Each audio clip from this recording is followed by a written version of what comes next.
Good evening. This is the regular joint meeting of the Oakley City Council acting as a successor agency to the Oakley Redevelopment Agency, and the special meeting of the Oakley Public Financing Authority. This meeting is being called to order at 6:30 p.m. Roll call. Councilmember Fuller. Here. Councilmember Meadows. Here. Councilmember Williams. Here. Vice Mayor Henderson. Here. And I am Mayor Shaw, present. Vice Mayor Henderson, will you please lead us in the pledge?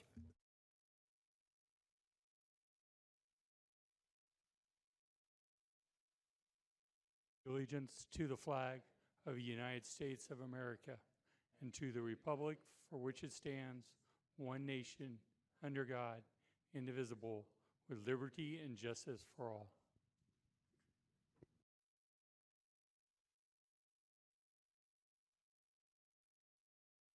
Item 1.3 is the update on the Delta. Roger Mammon.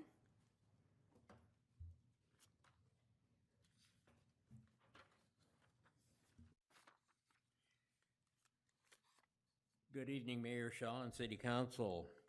A lot has happened over the last couple of months that affect the Delta, its residents, agriculture, and its economy. On July 20th, the California Water Impact Network released a cost estimate for the Delta Conveyance Project. DWR has continued to report that the cost of the tunnel will be $20 billion, and that was from 3 years ago. The California Water Impact Network hired Eco Northwest to do a complete cost analysis. It was done by respected Dr. Mark Butley, whose in-depth analysis put the cost between $60 billion and $100 billion. Back on July 30th, the State Water Resources Control Board released the Bay Delta Water Quality Control Plan despite a Title IV civil rights complaint pending on how poor water quality is affecting disadvantaged communities in the Delta. The complaint is still pending litigation. Governor Newsom attached a traitor bill to the state budget, which would have fast-tracked the Delta Conveyance Project. The budget bill would have weakened water quality standards, allowed Department of Water Resources to sell unlimited bonds, which a court has already said they had no authority to do, eliminate all permitting processes, and eliminate the California Environmental Quality Act standards, and allow for voluntary agreements for water contractors. The key to the word voluntary is there would be no enforcement mechanism. They would say they would only take so much water, but if they needed more, they could take it. And they've already said that without the voluntary agreements, there will be no tunnel. So we'll have to see what happens there. Around August 11th, we learned that the Metropolitan Water District of Los Angeles was in the process of hiring a new general manager, but there were some questions about the process that was being done. It was learned that their top prospect for that was Carla Nemeth, who is the current head of the Department of Water Resources. She is a strong proponent of the Delta tunnels. She didn't get the job, thank goodness. On August 12th, the trailer bills were put before the state legislature.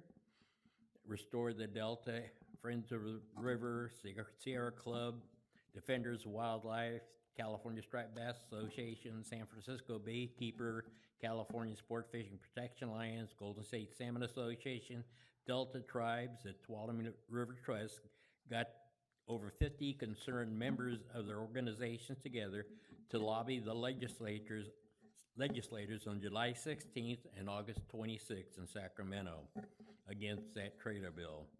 These groups staged a rally for the Delta on September 5th on the west steps of the state capitol. I'm proud to say that Bud Shattuck, Brian Smith, and I participated in all three events.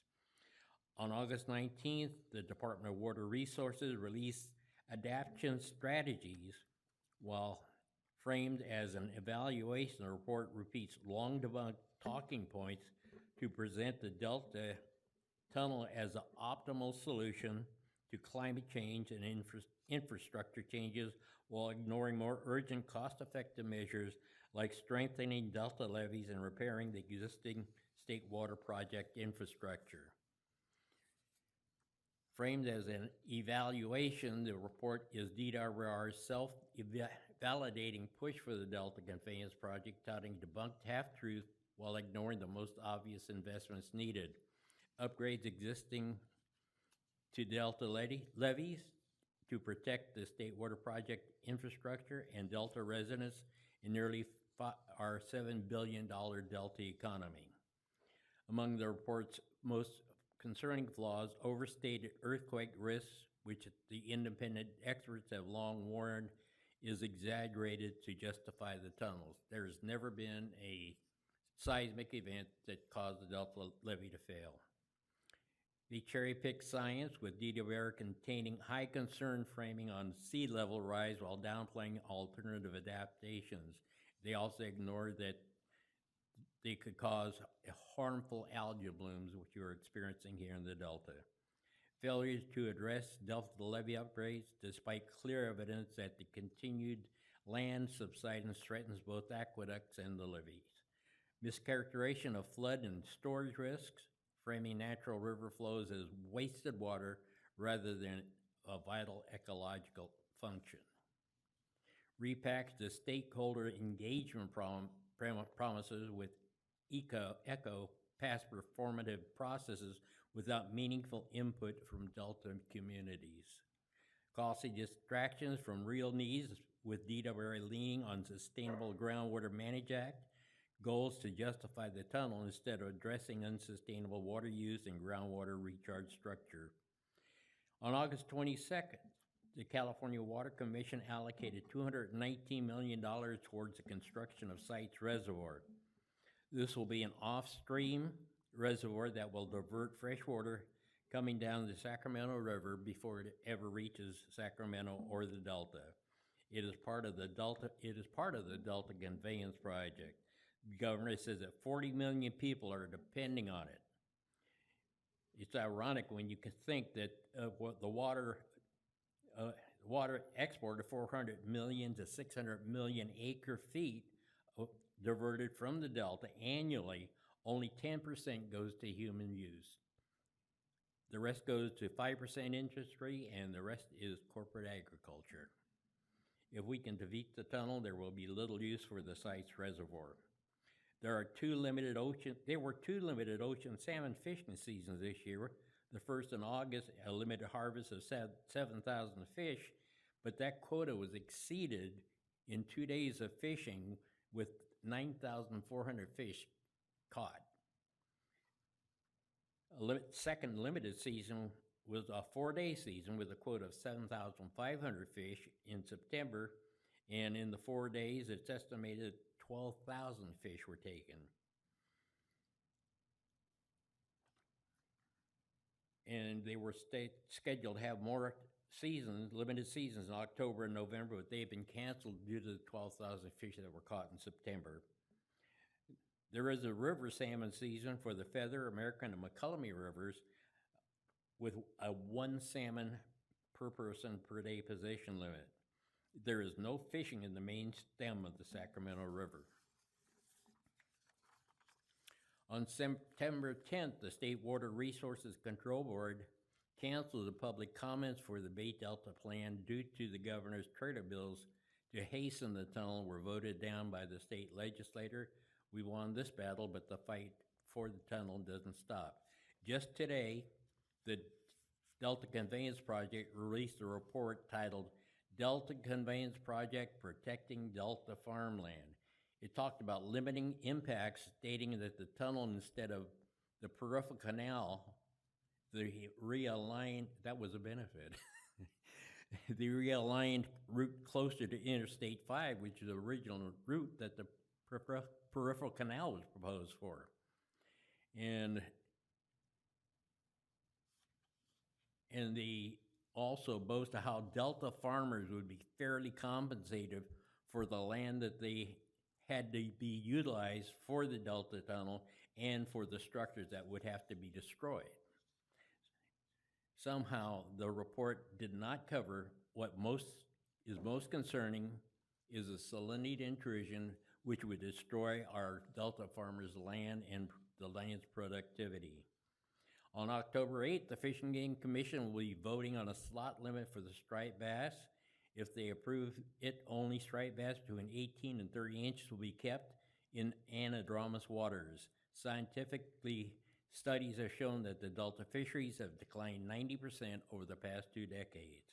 On October 11th, our West Delta chapter of the California Striped Bass Association will be hosting our 37th annual Kids Free Fishing Derby at Compey's Pier in Antioch. Here is the report that just came out today on how they're going to work with Delta farmers. It's a farce. But thank you for your time and indulgence.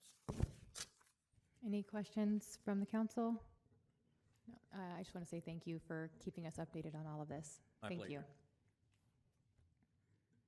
you. 1.4, update from Contra Costa County Fire Protection District Assistant Fire Chief Jan Burris.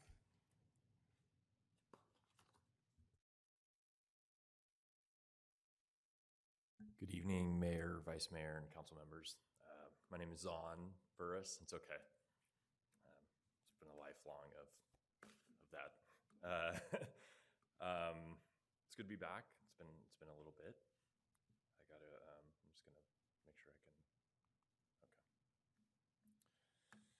Okay. I'm gonna give you an update. It's pretty much through July of this year. But on July 1st of 2025, as I'm sure you're aware, we annexed the Rodeo Hercules Fire District and brought them into our West County, our county as a whole. But as you well know, the need out here in East a few years back or for a long time was also needed very much so out West for cohesion, for consistency for the citizens, and safety and other needs for our fire district members. So that was a long time coming, along with the contract that we signed with Pinole. So right now, Rodeo Hercules Fire is now Contra Costa Fire. So that happened on July 1st, and as of now, we have 37 fire stations. That includes the Byron Wildland Fire Center, which is close out here. That houses dozers, our helicopter, and our hand crew, Crew 12. We now have 41 fire companies, over 670 firefighters and professional staff, and we now cover 582 square miles. This is an overlook of the 4th of July, which county-wide was much tamer this year. As you can see, there's a comparison between what we experienced in 2024 and what we experienced in 2025. A lot of that's due to what I'm sure everyone has noticed has been a fairly mild summer. And although the city of Oakley, ironically, had more fires. Last year in 2024, there were 4 exterior fires and 1 structure fire within the city of Oakley. This year, where they had 9 exterior fires and 2 vegetation fires. So more ignitions, but all of those ignitions were minor. So countywide down for call volume, city of Oakley up, but once again, all minor and exterior. And you can see on the chart where Oakley sits sort of for exterior vegetation and structure fires combined in 2025, and usually a lot and most of the activity on the 4th of July tends to come east for weather and other reasons. I mentioned the Byron Wildland Fire Center. What you're looking at right now is Copter 1. That is a contracted ship out of Washington. And this is the first full fire season that we have been using Copter 1. What you're, if you look closely, it's a little hard to see up on that screen, but you'll see the snorkel coming down, and it's pulling water from one of our helipods. That is basically, I'll call it a container. It looks like a Connex box or a dumpster, even though it's manufactured a little more sophisticated than that. But there are 12 of those in Northern California, and Con Fire has 6 of them.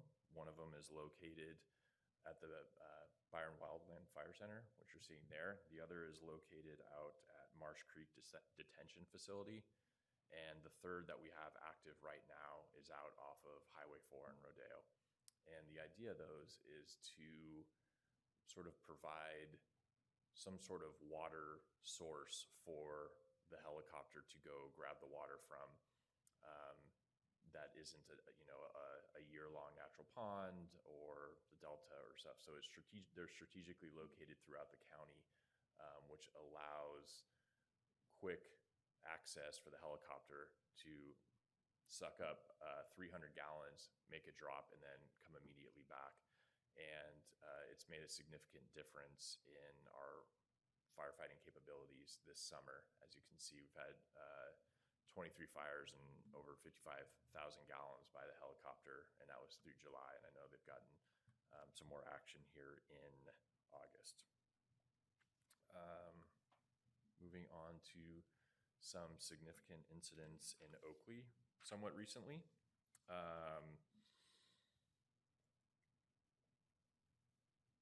As overall, this year in 2025, there's been 2.7 acres of burned land in Oakley, over 47 exterior fires. So small fires. As I'm reading that, it doesn't make a ton of sense. So I'll have to look that back up, because I can tell you more that 2.6 is on the low end. So what you're looking at there is a junkyard fire from May 20th off of Main Street Main Street in Brownstone. And we also had on September 4th a fairly significant hazmat incident off of Laurel for a truck leaking sodium sulfate, which is used in manufacturing things like glass and paper, and in large quantities it could be a skin irritant. So we had our hazmat crews out here in their full suits.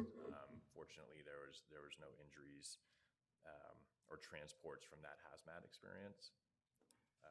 I also did, not in the slide, but I did a little more digging, because I'm unsure if we discussed it, but back in February, there was a fairly significant water rescue off the Jersey Island Bridge, where we had our water rescue team enter the water and remove the driver occupant and her 2 dogs from the car before it sunk. So that was, I'm not sure if you remember, but that was a fairly significant Oakley incident. And then just neighboring at Oakley Road and Willow Avenue, in middle of July, technically the city of Oakley, or incorporated Oakley, or excuse me, Antioch, but obviously had a big effect on Oakley, was the storage area that caught fire. A lot of plastic pipe, wood railroad ties, miscellaneous debris that probably caused a very large column of smoke that affected citizens of Oakley, and the fire engines from Oakley, because it went to a 3rd alarm, obviously responded out there. An air quality alert was posted due to the amount of dark smoke and drift in the area. The fire burned approximately 10 acres with no structures damaged. It appeared to be started from a person welding a gate in the area. And the helicopter that you saw in the prior slide did several drops that day. And the hand crew that normally stays at Byron stayed overnight to watch for any rekindles. Right here for, I guess that's 7 months now. That's the total calls with the heat map for the city of Oakley. I think we are moving to some technology that allows us to show heat maps and where the density of calls in the areas are. The next slide is somewhat of a call by type, as you can see, which is consistent with the fire service everywhere that calls for medical emergencies, and EMS pretty much dominates our responses. But you can see some of the other types of incidents that we are responding to. We want to make you aware because that's only in a couple weeks coming up. Saturday, October 11th is the annual open house and pancake breakfast. I don't know if any of the council members have been able to attend one of these, but it can be educational. You can meet some firefighters, put turnouts on for you council members who haven't worn turnouts. Pull some hose, watch some auto extrication, look at how we do some of the things that sort of discussed, and if you have family members or kids that may want to come check it out too. And that goes for anyone in the public. You're welcome. That's Saturday, October 11th at our main training facility in Concord off of Treat Boulevard, somewhat across the street from Ignacio Valley High and De La Salle High. That is all I have for now. Is there any questions before I wrap it up? Any questions from the council? Seeing none, thank you very much. See you next time. All right, thank you.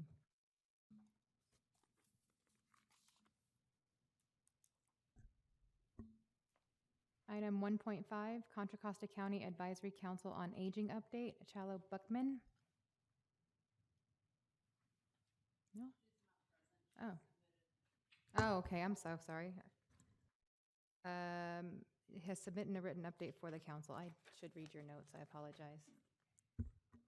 All right, so then we will move on to item 2, which is public comment. At this time, public comments will be heard for items not on the agenda. I do have public speaker cards submitted. To submit a public comment, please complete a blue speaker card located in the lobby and submit it to the city clerk. The time limit to speak is 3 minutes. The time limit is monitored by the timer located in front of the mayor's seat. When 1 minute remains on the timer, it will beep once as a reminder to complete your comments before your time expires. Please refrain from any applause, cheering, booing, or other outbursts so that everyone may have an opportunity to be heard. Note that due to provisions of state law, the council may not engage in dialogue regarding comments. However, staff may be directed to respond to persons making comments. I did receive 3 comments online. 2 wish they indicated to speak and 1 did not, so their comment will be put in the minutes. The first comment is Sarah Peterson. Sarah here? All right. Renee Mallow. I've already ruined a bunch of names today, so Renee. All right. Moving on, Bud Chaddock.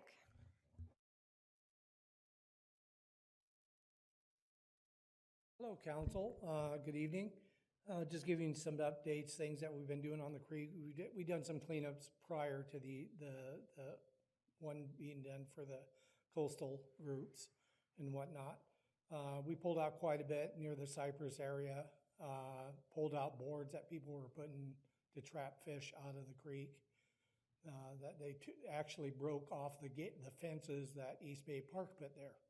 So we pulled those all out of the water, some stop signs, all kinds of things out of that.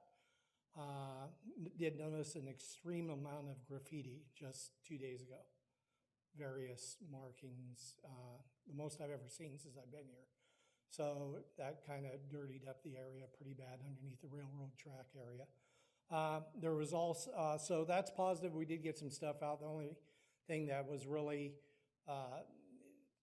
there's a lot of green algae in there. And with that, I'm really worried. I've contacted Outward about that, waiting on some response on that. Also, up by Creekside Park, the beavers are all dead that were there. There was a family of 4. They're dead.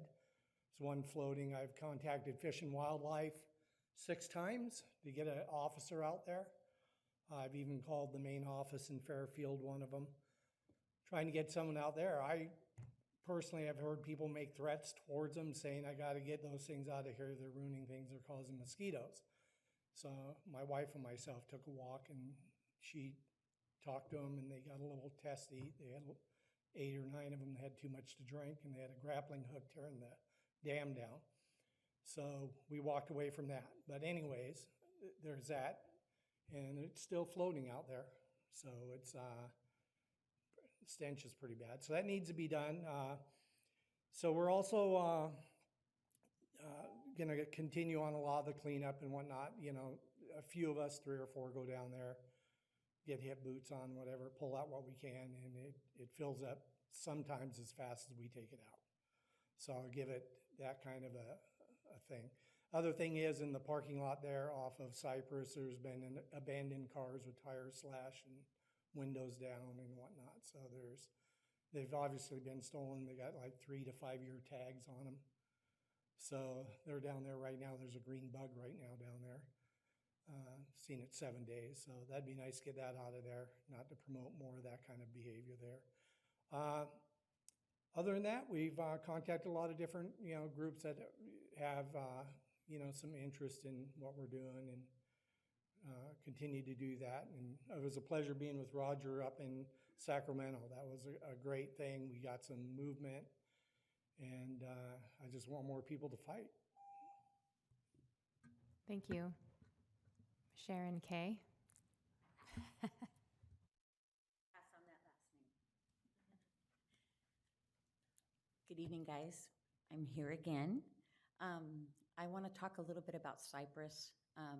Now that I'm on the HOA and I'm the president of Summer Lake, I got 4 messages in the last 2 weeks of neighbors or homeowners got their windshields busted. I've had one homeowner that's gotten flat tires. My experience with Cypress is that I can't leave at 8 o'clock in the morning. I can't make appointments in the morning. I can't make appointments in the afternoon, not only just because of the school traffic where we're at, it's the Cypress. And I know that we have the nighttime crew, and I just spoke with Ditto last week, and I've asked him a while ago, but he's come out a couple of times and done a little stings for me in the community, and he said he would set that up. I'm glad to see Beard here too tonight. But on Cypress, so those trucks, the speed limit's 35 because it's construction zone. They are not doing 35. I just asked Ditto last week. He said, where would you like me to put them? I said, Manresa and Cypress, and maybe like somewhere with the cows or the entrance. They're now going down and making a U-turn right at the fire station. And then they're coming in on Bethlehem. It's a very weird coming on in. But before that, I don't know if that's a new thing because they were literally like pulling out in front of people and cars and causing havoc. The street sweeper also, if we can somehow do something with that, I know that they're cleaning it up, but cars are getting backed up forever. And that road, and I've fought for that for so many years, and I appreciate it's being built. I already told Kevin I don't think it's going to help us if we're putting over, maybe 100,000 more people out there with, all the developments that are going in, right, at the end of the day. And Ditto agreed that it would kind of be a little bit like Laurel that gets backed up. It's going to be the same way. So I'm just asking that you guys somehow manage that Cypress for us, because none of you guys live out there, and we experience it on a daily. So I'm speaking on behalf of a lot of people. My last thing is, before I get cut off here, is that I asked Ditto. I almost got hit on my car, or on my bicycle last Thursday. I called Ditto. He did answer his phone, which was great. And I was literally crying. I came up, I live off of Old Town in Harbridge. You've been at my house. But, and I was coming up to the stop sign, and I braked on my bike, and I was going to make a left and go, and I get on the levee. And literally, I looked both ways enough that I could just put my foot down really quick. And all of a sudden, out of nowhere, is this black little piece of crap car, and he was not going to stop. If I didn't slam on my brakes, he would have hit me. He slammed on his brakes, I slammed on mine. But that being said, really quick, is that we don't need to wait for a child to die out there, and I've asked Ditto to come out to that school. Thank you. Thank you. Seeing no other public comments at this time, or at all, we will move on to council member comments. Are there any council members that would like to make a comment? Councilmember Fuller? Yes, I have an unusual comment, but one based on my prior education and a doctorate in special education with an emphasis on disability studies, 22 years of special education teaching, special education credential from California with an autism specialty certificate, master's in special education, 22 years teaching, that today the President of the United States, Donald Trump, made a statement that seriously grieved me. I need to also add that I am also autistic, and I have a son that's autistic. What really grieved me was, number one, he said that women who are pregnant shouldn't take Tylenol because it might cause autism. My exception is, what is wrong with autism? Why does the president have to say to everybody, autistic or not, well, you know, you have something nobody wants, and we have to do something to fix you? And I take exception to that. A person that's autistic can be just as much a citizen of this United States and participate. The second one, I have been, well, at least for 30 years, been involved in autism in terms of reviewing that education, training, background, and I can only say that there is no evidence that Tylenol taken during pregnancy causes autism. That instead, I see it, he encourages women not to, and it has aspirin and ibuprofen, which are blood thinners, which I don't know, I'm not a doctor, but I cannot imagine a doctor be prescribing blood thinners for a woman that is pregnant. I say this because responsibly, I sit here with my degrees and whatever, and my expertise, saying each woman who is pregnant should be working with a medical doctor, most work with an OB/GYN, and should follow the doctor's prescription in medicine, period. All right, anyone else? I just wanted to let you guys know that with the help of the city, we sent a letter to the governor regarding a veto of SB 707, which is the open meetings and teleconferencing requirements. And while the city does support public transparency and accessibility as drafted, it would impose costly and inequitable new mandates that the city like ours cannot provide. And so at this time, we sent that letter. Just wanted to give you guys an update on that. And if we have no one further, we will move on to the consent calendar. I do not have any comment cards. Are there any items that the council would like to pull? 4.1 and 4.3. 4.5. I move approval of the remainder. Second. I have a motion and a second to move the consent calendar minus 4.1, 4.3, and 4.5. All those in favor? Aye. Aye. Any opposed? Passes unanimously. 4.1, Councilmember Fuller. Yes, I do not want to vote aye on this item. It isn't explicit enough. It doesn't contain enough specifics for our residents, and so I will vote no.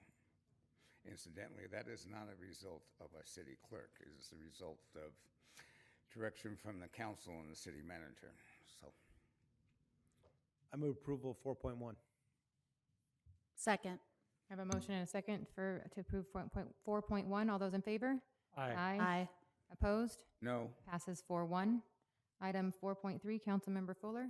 Yes, Mr. Ritchie, I'm looking at the memo, and we just approved item 4.2, which I believe is accurate, that there was September 11th, a special meeting, and it lasted 8 minutes, and it adjourned, and there was no action. And I agree with that.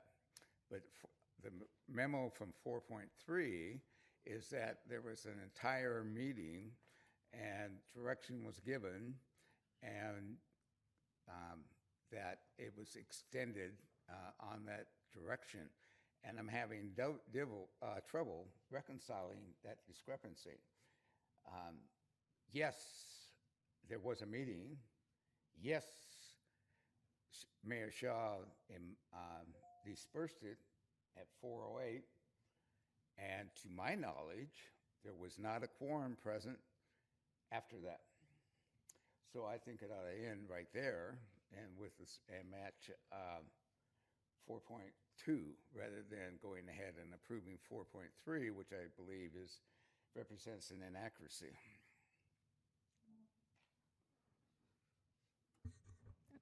I think it was, 4.3 was supposed to be about the meeting on September 23rd, and in the body, it does say September 11th. So if Councilmember Fuller would like to entertain presenting a motion that's modified to reflect that change, then you would then be able to go ahead and approve whatever minutes are in front of you. I will offer that. I offer a motion to modify 4.3 and approve it to read that a special section was called in this, was called to order by the mayor at 4 o'clock, and at 4:08, it was adjourned by the mayor, and there was no further action being that there was not a quorum present. I'll entertain that motion. So sorry, I just want to make sure I understand. So we have the minutes, which say the meeting was called and then closed at 4:08. And then the city attorney has to do a report out, and there was no action taken in that meeting. So that's, what was the clarification? Well, regardless of how people were looking at it, there wasn't a quorum present. So the council could not take action, and you can't report action that wasn't in session. Once it's dispersed and people leave and there's only 2 left, you can talk all evening, but Okay. that doesn't mean that there was any direction from Okay, council. so the way I'm hearing it, sir, and I was wrong, this is about the September 11th meeting. So you just, instead of there was no reportable action, you just want to state that there was not a quorum for action to be taken. Right, by the council, right. Okay, sorry, go ahead. Maybe I'm missing something, but So the September 11th meeting, Hmm?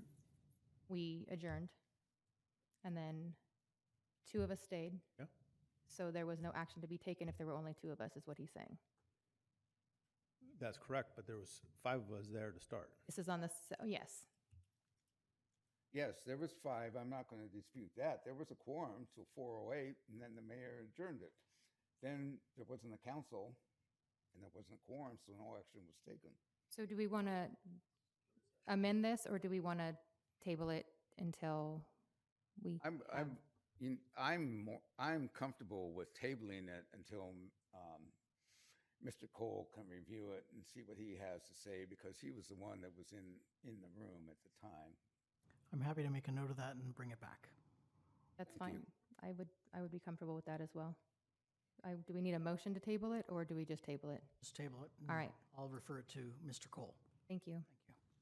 Item 4.5, Councilmember Williams. I'm so bummed she's not here.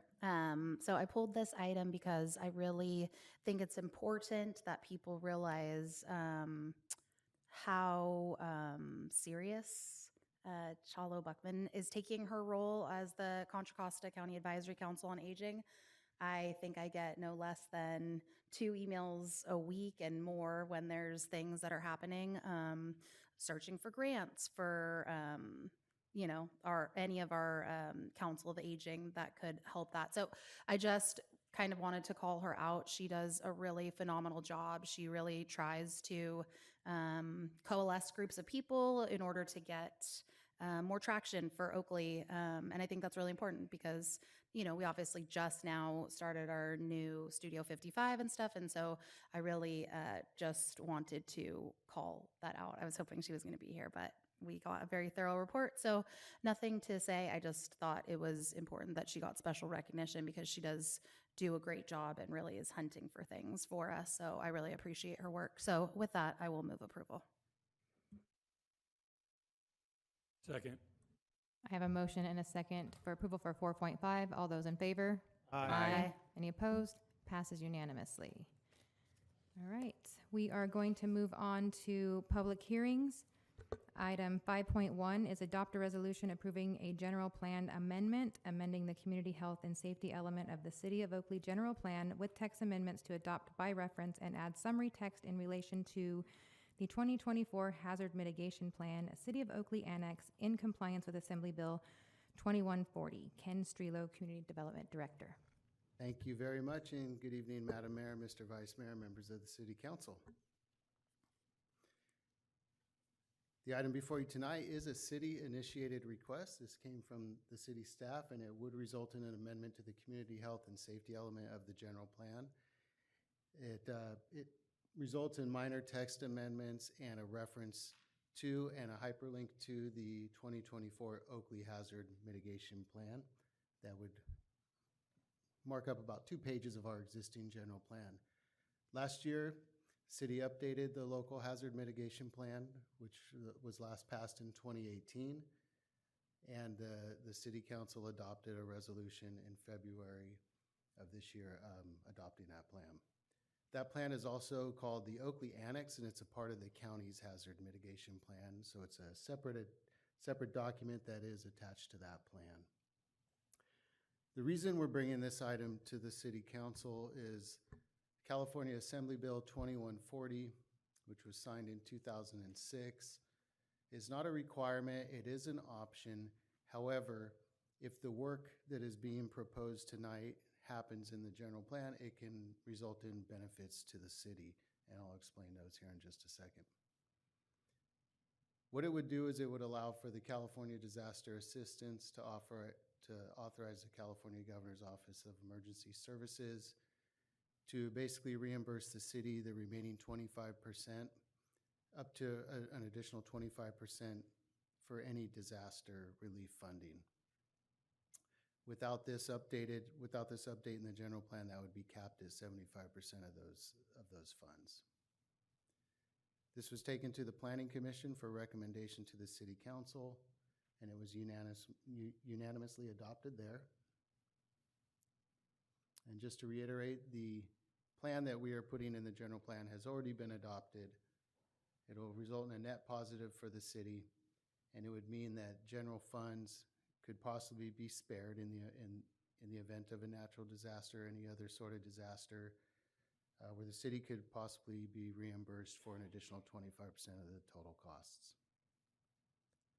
This project is exempt from the California Environmental Quality Act. It's exempt through the common sense exemption. There is no environmental impact as a result of these text amendments.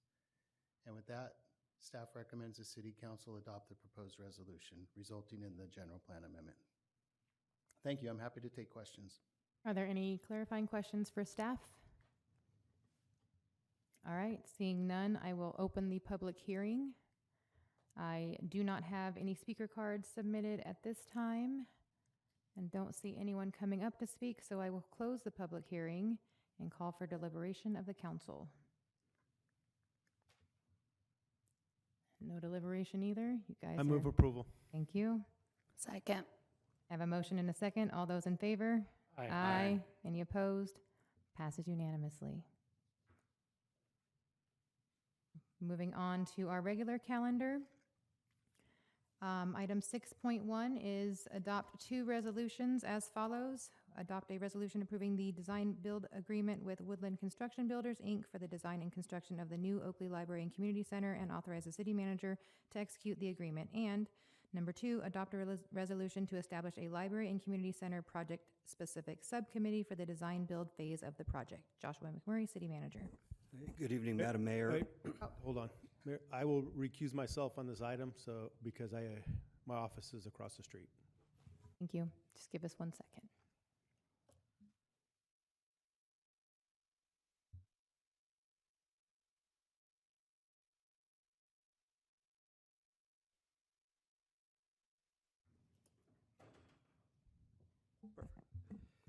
Good evening, Madam Mayor, Mr. Vice Mayor, members of the City Council, and members of the public. This is, I'd say, an exciting moment in the city's short history. We've been working for the better part of 2 decades to bring a new library to the city here. And for those that don't know, and the public that's in the room, the current library sits within Freedom High School. It shares half of their 6,000 square feet space And it's a 3,000 square foot library for a city of almost 50,000 people. So at this point in time, it's inadequate. It was a temporary home, and we haven't been able to find a permanent home or funding for that home until right now. And we have spent the better part of the last 4 years hiring consultants, doing due diligence, really trying to validate the fact that we can not only fund, but we can construct and we can maintain a new public facility for this community that they so desperately deserve. So the staff report describes the history of the project, and I'm not going to go into all the detail, but if you'll remember, last time we presented was in the end of 2023, and at that time we brought forward Urban Field Studios, which is an architect, and EPS, which is an economic firm, that we really dive deep into using a public-private partnership model and trying to generate more revenue for this project, which would have consisted of housing on the O'Hara block that we know so well, where our senior center used to sit, and where the old county substation for the sheriff's department sat as well, which was the first library here in the city many, many, many years ago. So we went into it with that frame of mind that we would use this public-private partnership.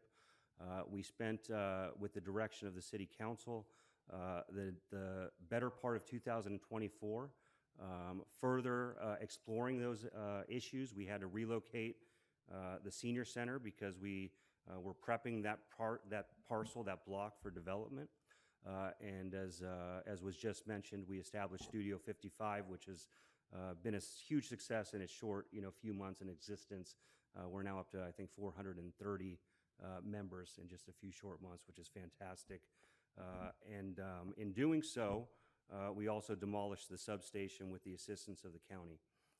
We released an RFP because we wanted to comply or had to comply with the Surplus Land Act. The RFP was intended to facilitate development for affordable housing, which we have to give qualified affordable housing developers their first right to propose. We did not get any proposals for that development. So then we regrouped. We released a second RFP, and that RFP was released to the broader development community. We received 2 proposals on that RFP, and both proposals were from architects and builders. Neither of the proposals used a public-private partnership model, and neither proposal contained housing on the O'Hara block. So it really focused on putting the library and community center here on Civic Center Plaza. We proceeded to review those proposals. We interviewed both teams, and the interview process consisted of consultants that we had hired through Baker Tilly, as well as myself, the assistant city manager, the city engineer, public works director, and the community development director. We selected a team internally, and that team is here tonight, and they will be providing a brief presentation to you all as well. But that team is Woodland Construction Builders and Siegel and Strain Architects. We do have some familiarity with this group. This group not only designed but also constructed our rec center, and that was opened in 2019.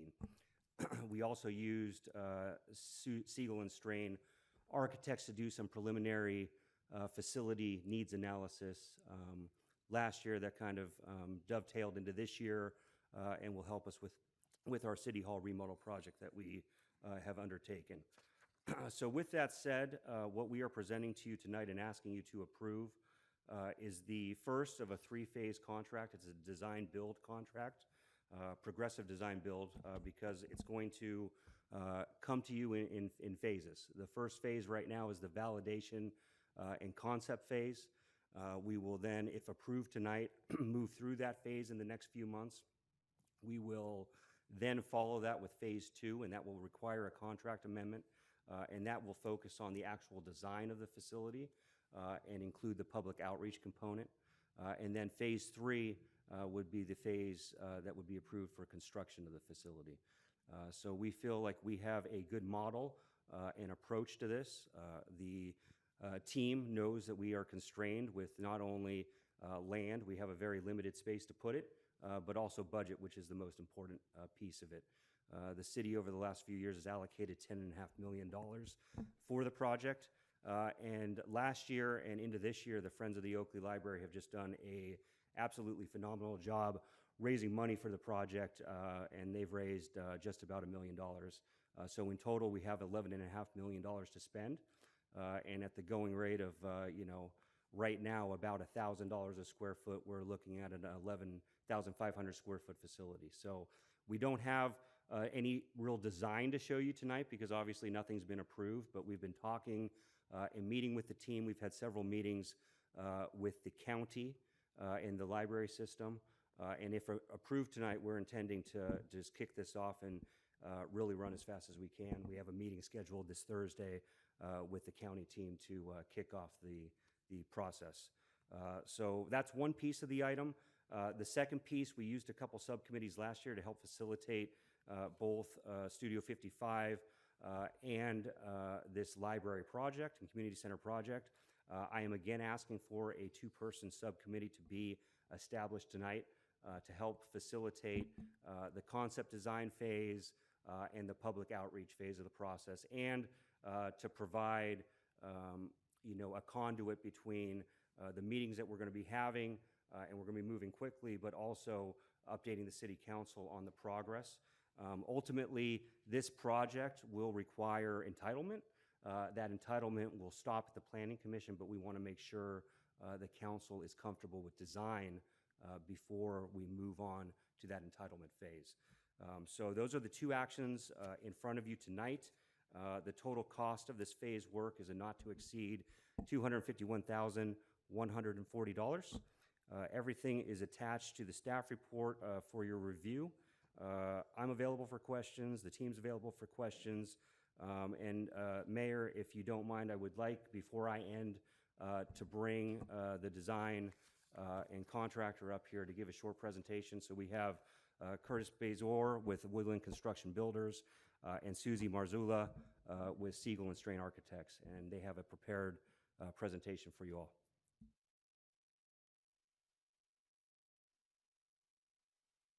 The slides are up. Good evening. Thanks for the time and the great introduction and the great project that's coming to this city. I'm Curtis Bezor with Woodland Construction Builders. I just wanted to very briefly introduce myself, our company, the team that we have assembled to proceed through these three phases of design and construction on the library project. Woodland Construction Builders, we've been in business since 1979. And we're out of the Modesto area in Salida, servicing mainly the Central Valley from Sacramento to Fresno and into the East Bay and even further into the Bay Area at times when we must. But mostly in the Central Valley, within an hour or so of our offices in Modesto. There's a few examples of some of the projects we've put together. One of them, notably, of course, is the Oakley Rec Center. We had the privilege of building that for your city and team just a few years ago. And one of the key attributes of that is that we had Siegel and Strain Architects was the design firm for that project, and we were the selected contractor. We had a great relationship with both the design and construction team and the city of Oakley. And so this time around, we're proposing to do a joint partnership between Siegel and Strain, Woodland Construction Builders, to do a turnkey design build, and through the three phases that Josh just described. So that's a little bit about our company and kind of the partnership that we see here. We loved the Oakley Rec project. It was actually, we had an extremely good experience. We were very proud of the end result. Working with the city was great. We had a great working relationship. It was a cost-conscious project. It was very budget-conscious. We come from the private side for the majority of our work in the Central Valley and the Central Valley subcontractor base, so we're kind of driven towards this type of project. This is sort of our bread and butter. We feel we're very competitive at this scope and scale of project. And we understand that there are budget constraints on the library project, that it's an important and beautiful, iconic kind of project for the city of Oakley. This is right here outside that wall on the park. at City Hall. It's a big deal. We know it's important to the city, and we have a similar focus. This is an important project for our firms as well. So we look forward to that. We thank you for your consideration. I want to introduce Susie with Siegel and Strain Architects. She can tell you a little bit more about their qualifications and experience on the design side. Thank you. Thank you. Thank you, Curtis. And thank you, Mayor, Vice Mayor, members of the council. It's a thrill to be here tonight. Thank you for this opportunity. My name is Susie Marzola. I'm a principal at Siegel and Strain Architects. We're a 28-person architectural firm in Emeryville. We've been around for about 35 years now. And the projects that we do are projects that make a difference in community life, like the one before you tonight. We work for municipalities, public agencies, and nonprofits throughout Northern California mostly, and in the Bay Area. And for each of these projects, every dollar that goes into these is a dollar raised and a dollar accounted for. In other words, we strive to create beautiful buildings with real budgets on a tight schedule. And this is some of the work we've done in the area on your screen. We are very excited to build on our previous success, which is your very own Oakley Recreation Center, which we did, as mentioned, with the city and Woodland Construction. And together, I think it's fair to say that we created a venue for community events, for programs, for gatherings, and it's really become a pride of the community, which is really a pride for us. For your next landmark project, which is the new library and community center, we look forward to channeling the city's straightforward and practical yet beautiful approach to design, while capturing the values that made the recreation center a success. Those being rooted in place, focused on enriching communities and supporting families, valuing durability and resilience, and keeping function, maintenance, and cost at the forefront of every decision. And we look forward to designing this library to fit onto its site while expanding on these great foundational work that was recently completed by the city and the Contra Costa Library System. And finally, we and our design partners will bring to this project experience we've gained with communities on similarly sized developments, such as the Portola Valley Library, where the community here envisioned this library as a comfortable living room and having that experience built into it. For the Brisbane Library, the community wanted this flexible, light-filled, indoor-outdoor, multi-generational hub with ample space for activities like story time and after-school programs and family programs. In Pacific Grove, the community there desired a new children's area that was reimagined as a stay and play environment for their library. And there's many others, several other libraries and center projects that were each designed to meet that local community's specific needs. We're ready to go to work. As mentioned, we have a meeting on Thursday morning at 9 o'clock. We're looking forward to working with you all and looking forward to working with the subcommittee on this. We're ready to go, and we're excited about helping you design the community center and the library that your community deserves. Thank you. Thank you so much. And some beautiful work there, so congratulations. Oh, thank you. And do I have any questions from the council? Councilmember Williams? I know we talked about the various phases for this contract part of it. And when you read the staff report too, it talks about the different phases as far as the build structure, right? Because we all want it to be the 28,000 square feet. So when we're going through this process, are we going to talk about, here's where we'll be able to add on so that it doesn't look, just piled on top of each other, obviously. Like, I loved all of those, so I wanted to make sure that we stay true to that, especially like that Portola one. And that's about the same square footage as this? That one's 7,000 square feet. Okay.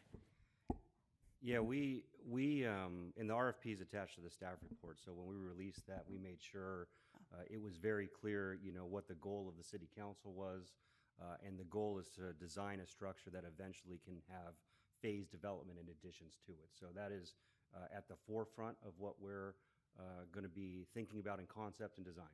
Okay. And then one other question.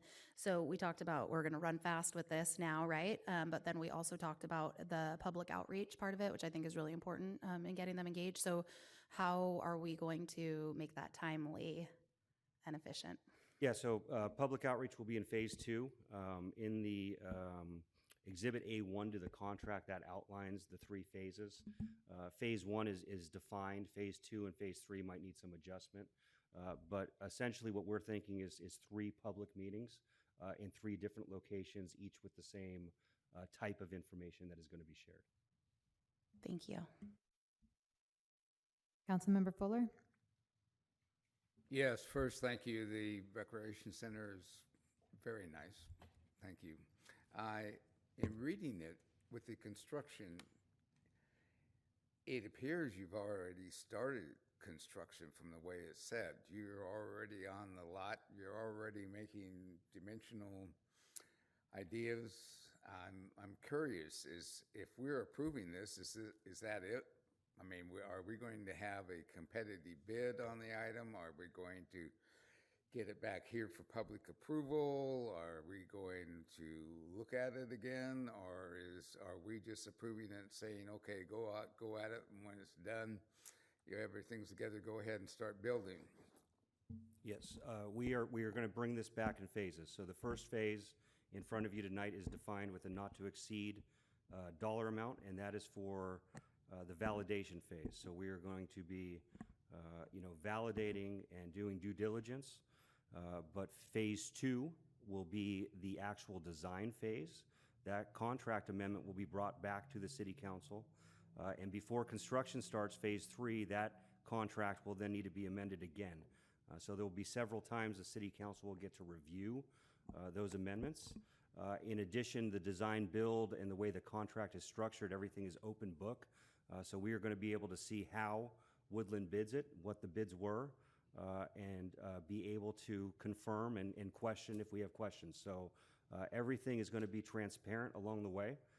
That's the benefit of using this progressive design build process, and it allows us to get a firm number before we start construction on what this maximum price is going to be for the city. So I think, between the public outreach and the 3 phases of the contract, in addition to the fact that the council is going to get an opportunity to review design prior to entitlement, that will go through the process and eventually be reviewed and approved by the Planning Commission.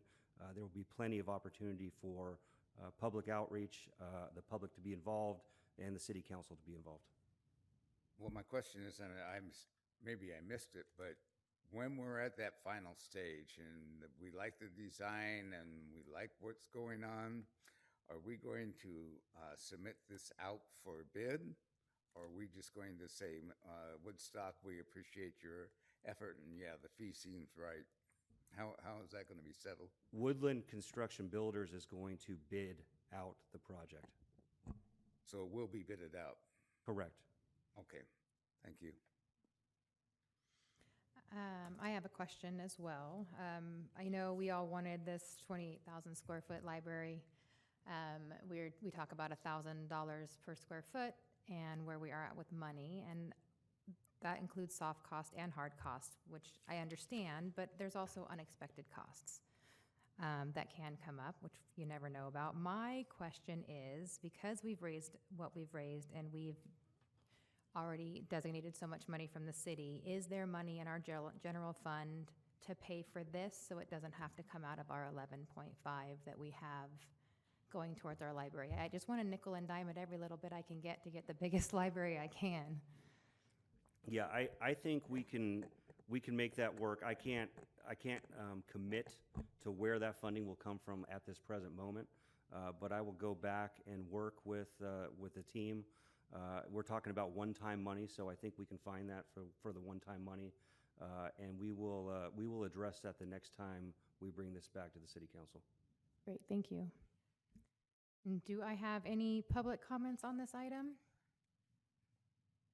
All right, seeing none, I will bring it back to the council. So we have two items that we are considering. The first is the adopt a resolution approving the design build agreement with Woodland Construction for the design and construction of the new library and community center, and authorizing the city manager to execute that agreement. So we'll start with the first one. Are we going to have a discussion before we go? We can. Yeah, I'm just saying, do we want to discuss one at a time? This is the first one that we're doing. Yes, one at a time is fine. So we're going to go in to talk about the adoption of a resolution for the design build. Do you have discussion on that? For the what? The first part, we're going to take this one at a time. So the first one is the resolution authorizing city manager. And then when we come to a consensus, we can have a vote, all the great things, and then we'll move on to the second one, which is the subcommittee. So do you have discussion on the first part? No, I can accept the first part. Okay, so Vice Mayor Henderson? First off, this is a huge moment for the city. I mean, this is something that was being worked on prior to incorporation into the city to get a library here. And the community's tried numerous different ways to get here. So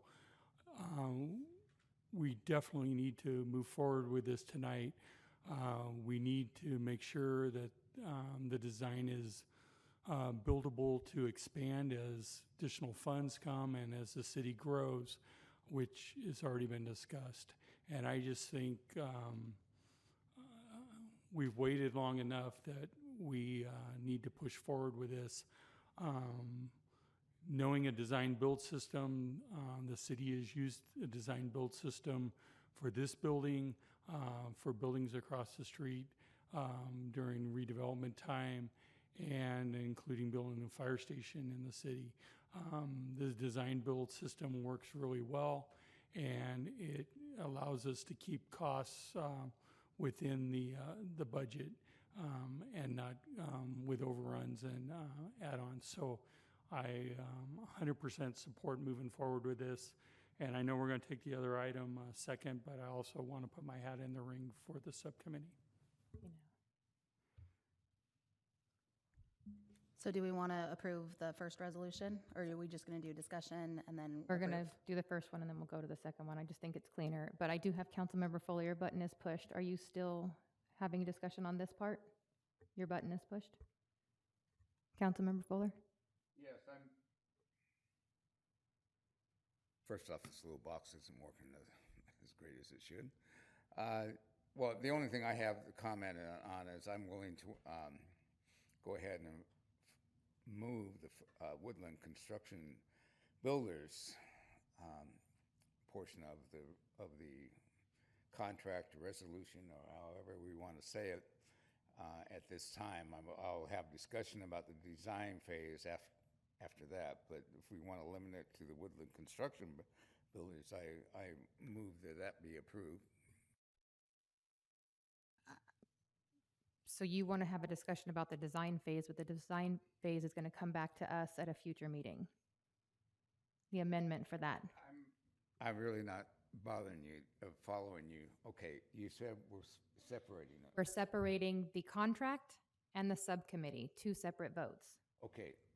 So if you have, one, for the contract on the construction, that I am moving.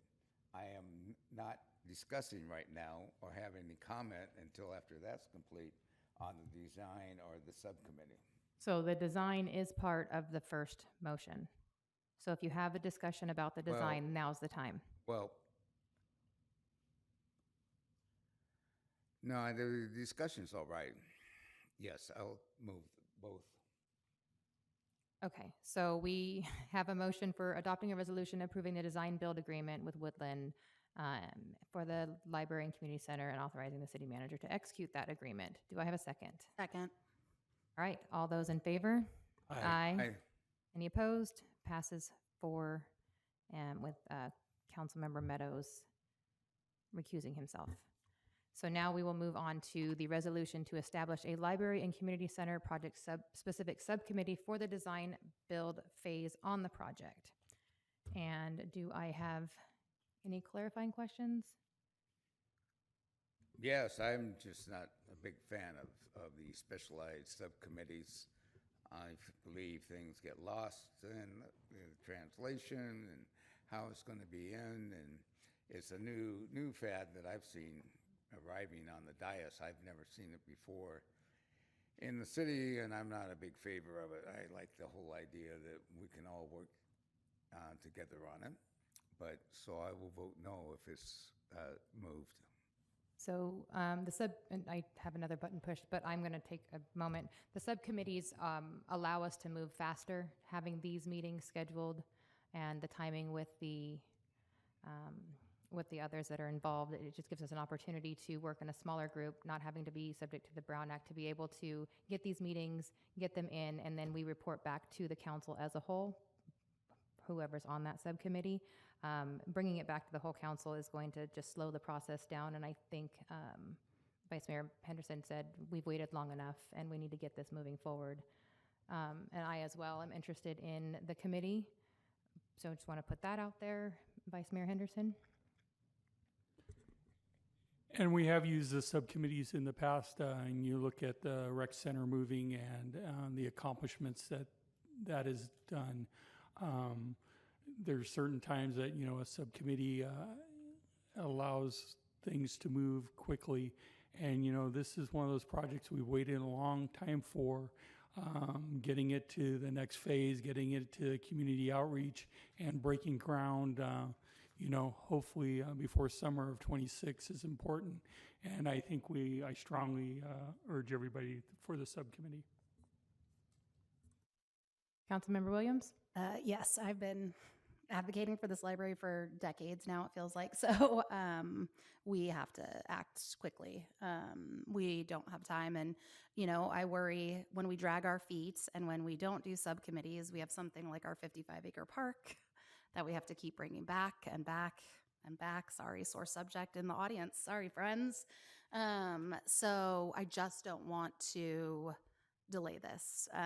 So I want the subcommittee. I would like to be on the subcommittee, but I do not care. Whatever's going to get it done quickest. So. All right. Does anyone want to make a motion on the appointment of the subcommittee? I move the mayor and I handle the subcommittee for the library. All right, I have a motion. Do I have a second? I'll second. All right, I have a motion and a second. All those in favor, say aye.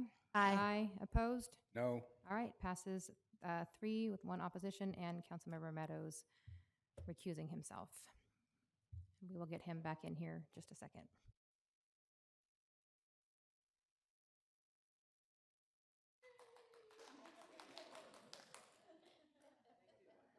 Please refrain from any applauding, cheering, booing.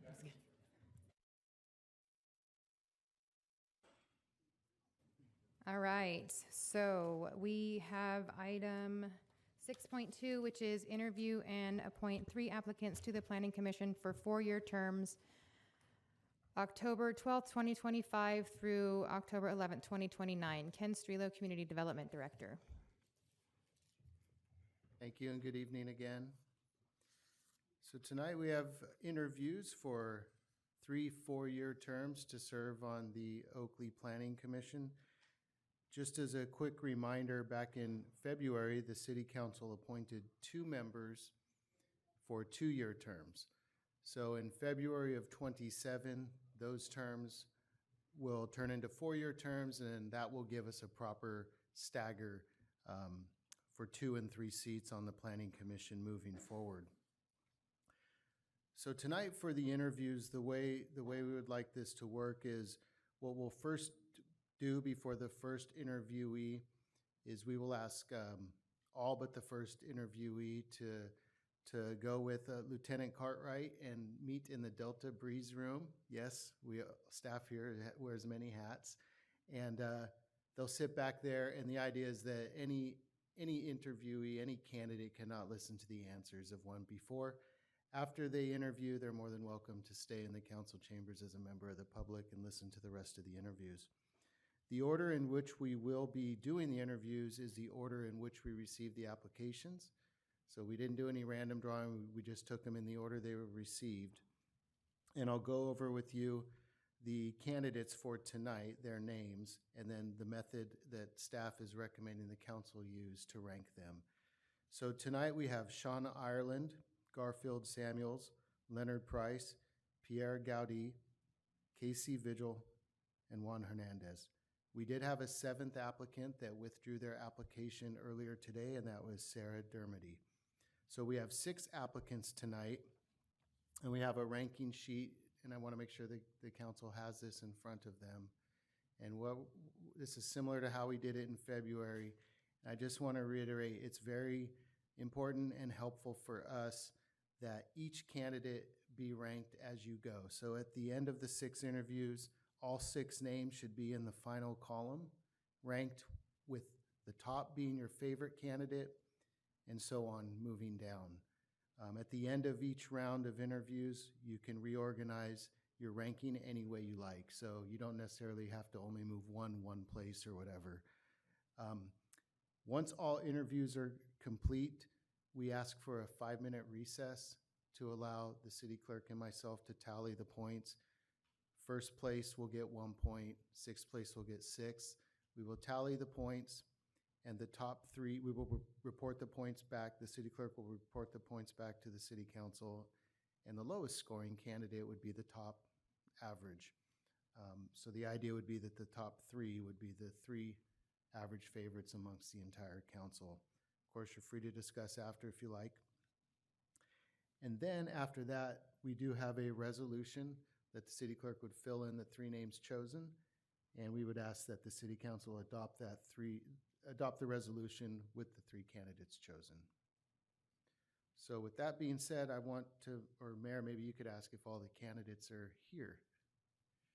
All right, are all the candidates here? Do I have Sean Ireland? All right. And Garfield Samuels? Perfect. I have Leonard Price. Great. Pierre?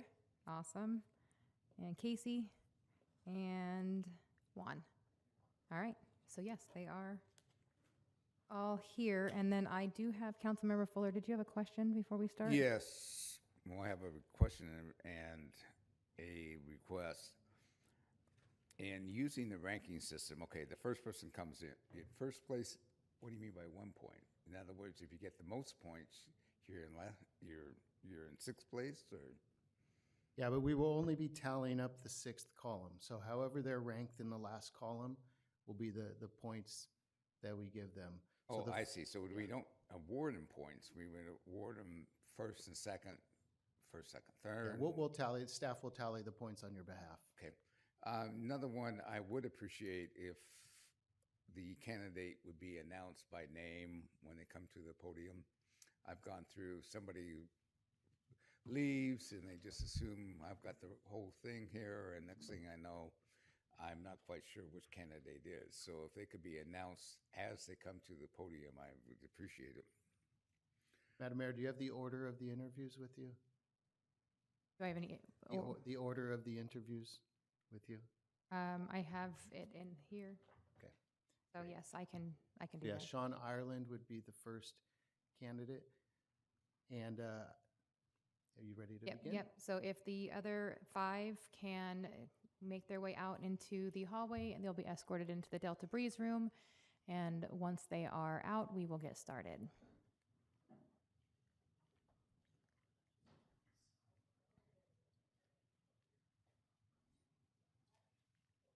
All right, so the first candidate that is going to be coming up is Sean Ireland.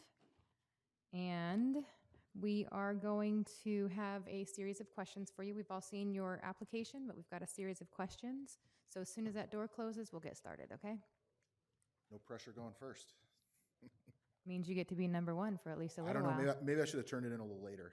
That's okay. All right, so I am going to start with question number 1, which is what motivated you to want to become a planning commissioner? Really, when I think about it, it was really coming from a place of a few things, but really civic duty. I think it's one of the things that, I have a lot of pride living in this community. It's kind of become a home for me over the decade that I've lived here. I'm a firm believer that community. Can you just speak into the microphone a little bit more? Okay. First time at a mic, sorry. Sorry, what I was saying is civic duty is important to me. Thank you. See, pride in the community, but really, I'm a firm believer that communities are what we make them. A lot of people seem to think that communities just happen, or even worse, they happen to us.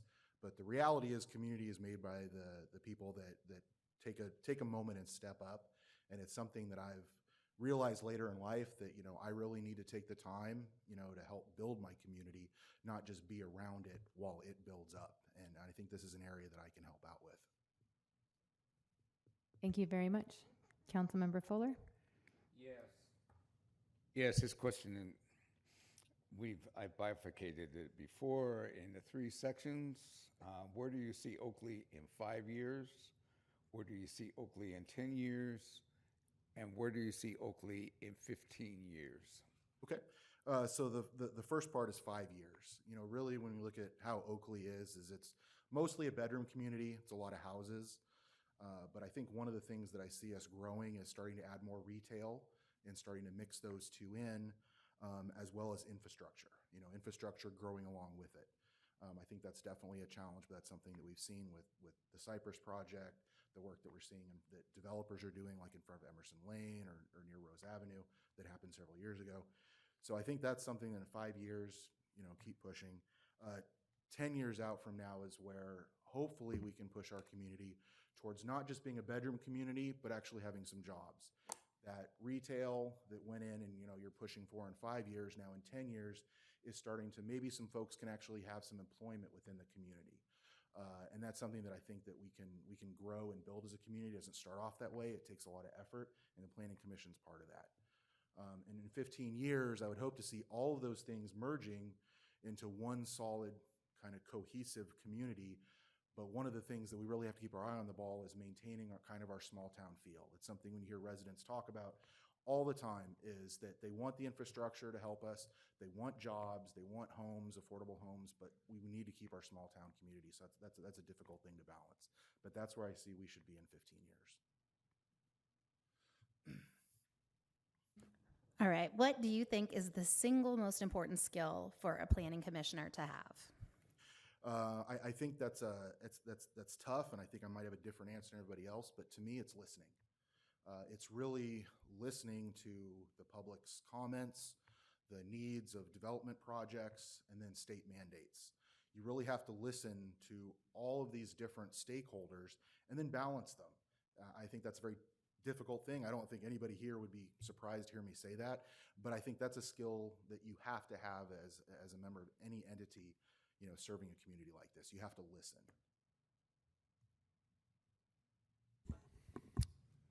If you are appointed, what do you see your role as a planning commissioner? So I think that goes back to, it's a good question, because it kind of goes back to what I was just talking about, is, listening's one part of it, but really one of the skills that I have that I think is really bridging those 3 things: what the public wants, what policy set by entities like this, like the city council, as well as the state. There's a lot of state mandates. Everybody here knows that it's telling communities how they need to build, where they need to build. And I think a planning commissioner, I think this is an area when I look at my skill set, where I've come is really bridging all those things together. You're never going to make everybody happy, but really trying to come to a consensus building to make as many stakeholders, to build consensus the best you can.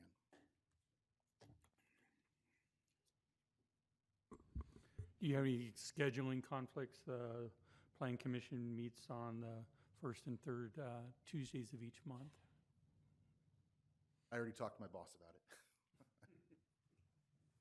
All right. And finally, how do you see the direction the city is currently headed in terms of development and growth?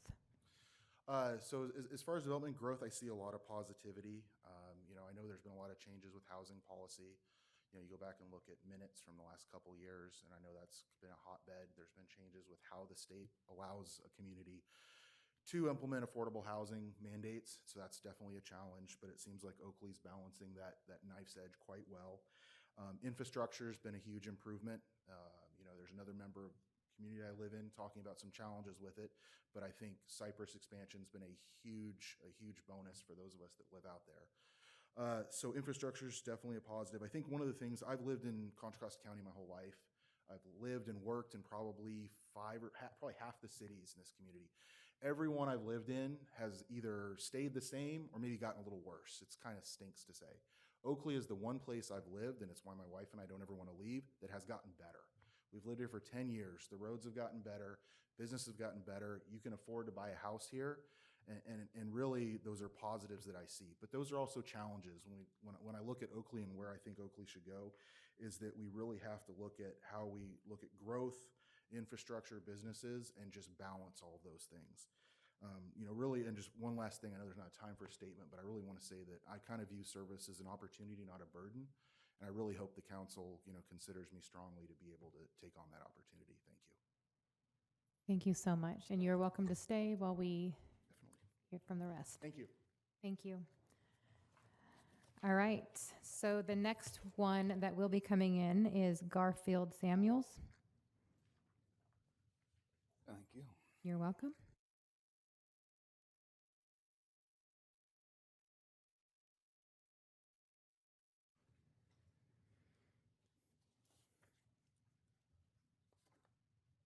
Hi. All right. Welcome. Thank you. So we're going to have a series of questions from each of the council members. And we're going to start with, what motivated you to want to become a planning commissioner? Good question. What motivated me is that I wanted to make sure that my voice is heard first and foremost. And by doing so, I would like to make sure that I can make a positive impact to the future growth of my community. I want to be able to be a part of shaping the land usage and development within the community. I have a expressed interest in civic engagement. I want to be a part of what's happening in my community. And I believe that being a part of this also, I have the skill sets that aligns real closely with the duties of a planning commissioner. Thank you. Councilmember Fuller? Yes, this part is bifurcated into 3 parts, this question. Where do you see Oakley in 5 years? Where do you see Oakley in 10 years? And where do you see Oakley in 15 years? I could pretty much sum up that in 5, 10, 15 is that constantly growing, constantly evolving. I see the constant rise in the communities that are constantly growing. You can see that right along the I lost for words. Right off of, and I live right in the area. Right over where all the new developments are being off, is also off of Sellers and everything else in that District 5 area where it's just constantly growing. So I see within the 5, 10, 15 year, the vision is to still keep a hometown feel, still growing, safe neighborhoods. I see constant growth that's happening. And with the new library that's coming on, I can see that there's going to be more possibilities of entertainment and being able to have families coming together. And this is going to continue to be a wonderful place to live. What do you think is the single most important skill for a planning commissioner to have? Single most. I think there's a lot of skills that are probably needed. But I would say if we were to narrow it down to one, it would probably be analytical skills. The ability to look at things and make proper analysis of it. Now, I can give you more if you want. One, pretty please. If you are appointed, what do you see your role as a planning commissioner? I see my role as a planning commissioner to advise the city council,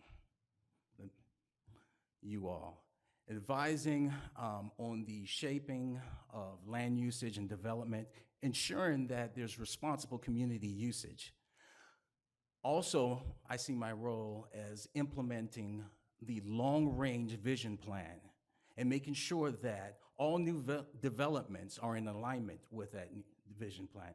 I also like to promote collaboration with the public as well as continue with transparency.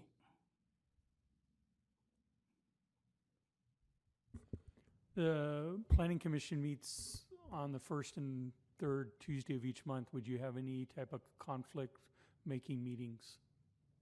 There would be no conflicts. I would make prior arrangements if I'm selected in order to attend all of the meetings. Thank you. And a final question is, how do you see the direction the city is currently headed in terms of development and growth? See, there's constant projects that are happening, and as I have the opportunity to peruse the website, I can see a lot of the growth that's happening along the Cypress Way, and sat here, found out what's happening with the library, and their constant growth of new businesses. So I see this community constantly growing. What I'd like to see more of, because this is a bedroom community, I would like to see more options that are in recreation, entertainment, and retail outlets. That's the only downside that I see at this point, but I would like to see more of that, and hopefully that's will be incorporated in the growth. All right, well, thank you. That was your final question. You are welcome to sit in the audience while we take the other 4 applicants. All right, thank you so much. No problem. All right, the next person coming up is Leonard Price.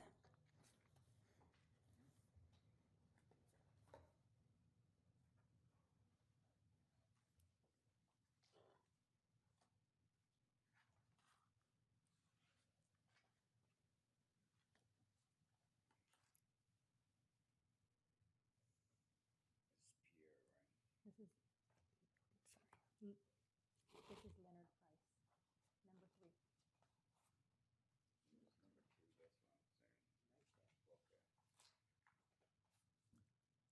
All right. Hi, Leonard Price.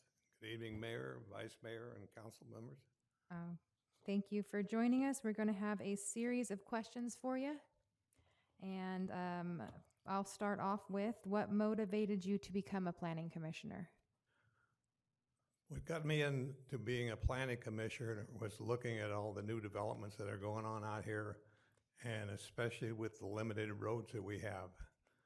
And then actually getting on a planning commission and finding out what it really takes to do the job of a planning commissioner.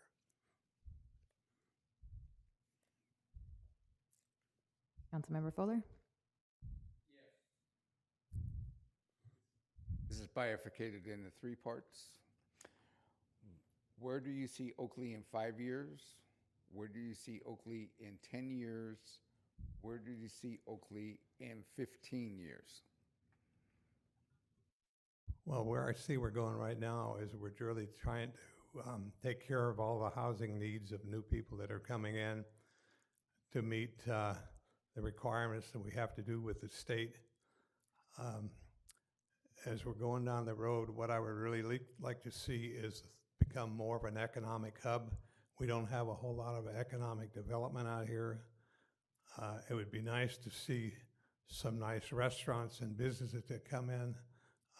We have some, but it looks like that we could use a whole lot more with the number of people that we have living in the area.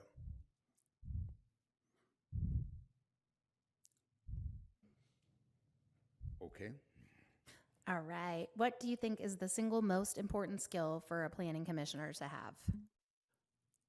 I think you have to be open-minded, and you really got to look at the big picture.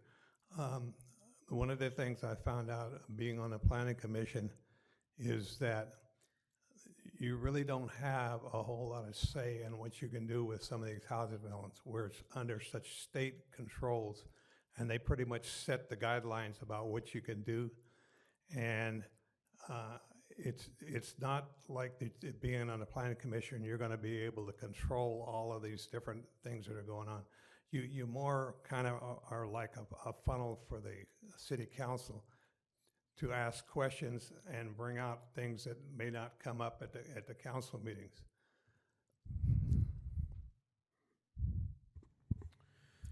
If you're appointed, what do you see your role being as a planning commissioner?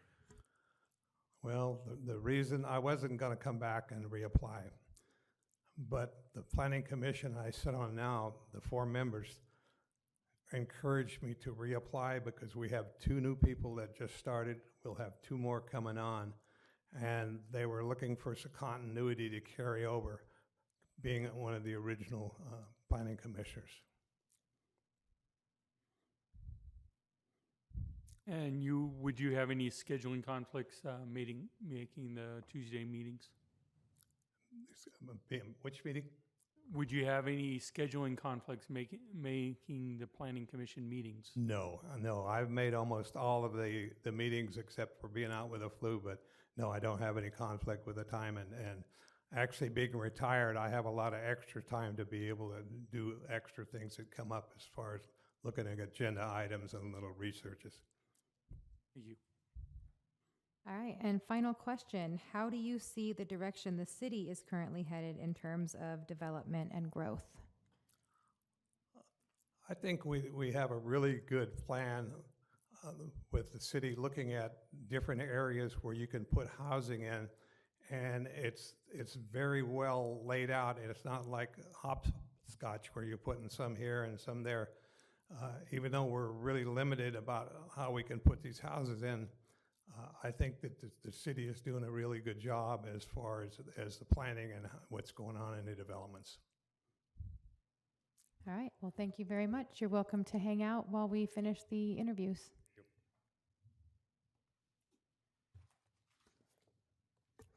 Pierre Goody will be the next one.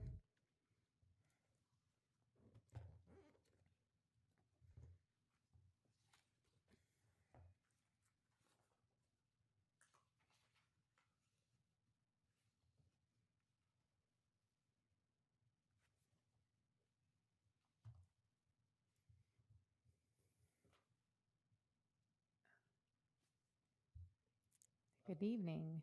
Evening. We are going to have a series of questions for you asked by each council member, and then you'll have time to answer each one. So the first one will be, what motivated you to want to become a planning commissioner? So I've been living in Oakley for over 15 years. I have my family, my daughters who are growing up in Oakley.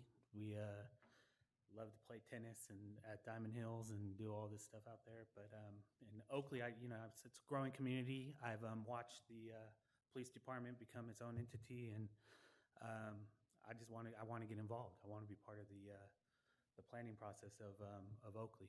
So I just want to be part of it. Thank you. Councilmember Fuller? Yes, I have this bifurcated into 3 different sections. I'm going to start with, where do you see Oakley in 5 years? Where do you see Oakley in 10 years? Where do you see Oakley in 15 years? Okay. So we have a lot of commuters out here that go out to San Francisco and stuff like that. So I'm hoping, 5 years, some more jobs open up for people not to have to commute so much. But we have the plan that the general plan that's put together. So that's all in the plan to make the community a little more brighter and moving forward. So as long as we follow that plan, and each 5 years, 10 years, everything else is going to follow along. Things do change, so I know the plans do change as they go, and you have to make that adjustment when you see the population grow or when it or however it moves. What do you think is the single most important skill for a planning commissioner to have? Listen and pay attention to what people are asking for. You want to make sure that you're here making these plannings and stuff like that, and everybody out in the community has a voice. So you want to make sure that you're listening to what the community is asking for, and learn. I definitely want to learn. So.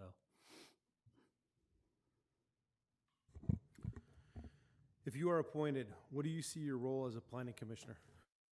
My role is to listen to the community and do it and plan as they go, and people will come in with their ideas and stuff like that. My job is to listen to them and make sure that we proceed as the the planning is processed, you know, follow the rules that are in place, and make sure that we're doing what we're supposed to be doing on the planning commission. Do you have any scheduling conflicts for Tuesday night meetings at 6:30? No, I do not. All right, final question. How do you see the direction the city is currently headed in terms of development and growth? The city's gone in a great position. There, I mean, you look off Main Street. You guys have done a great job of making the city front look really nice. Right in front of the right in front of over here. You're building a library that's going to be beautiful for the kids in the community to get in. The rec center has been a great addition to the city. So as of right now, I see that it's thriving. A lot of people want to be living out here, and they're enjoying Oakley as a community. All right, thank you. We are going to have a few more interviews, and you're welcome to stay in the lobby out here in the audience. Right, thank you for having me. No problem. And Casey Vigil is the next one.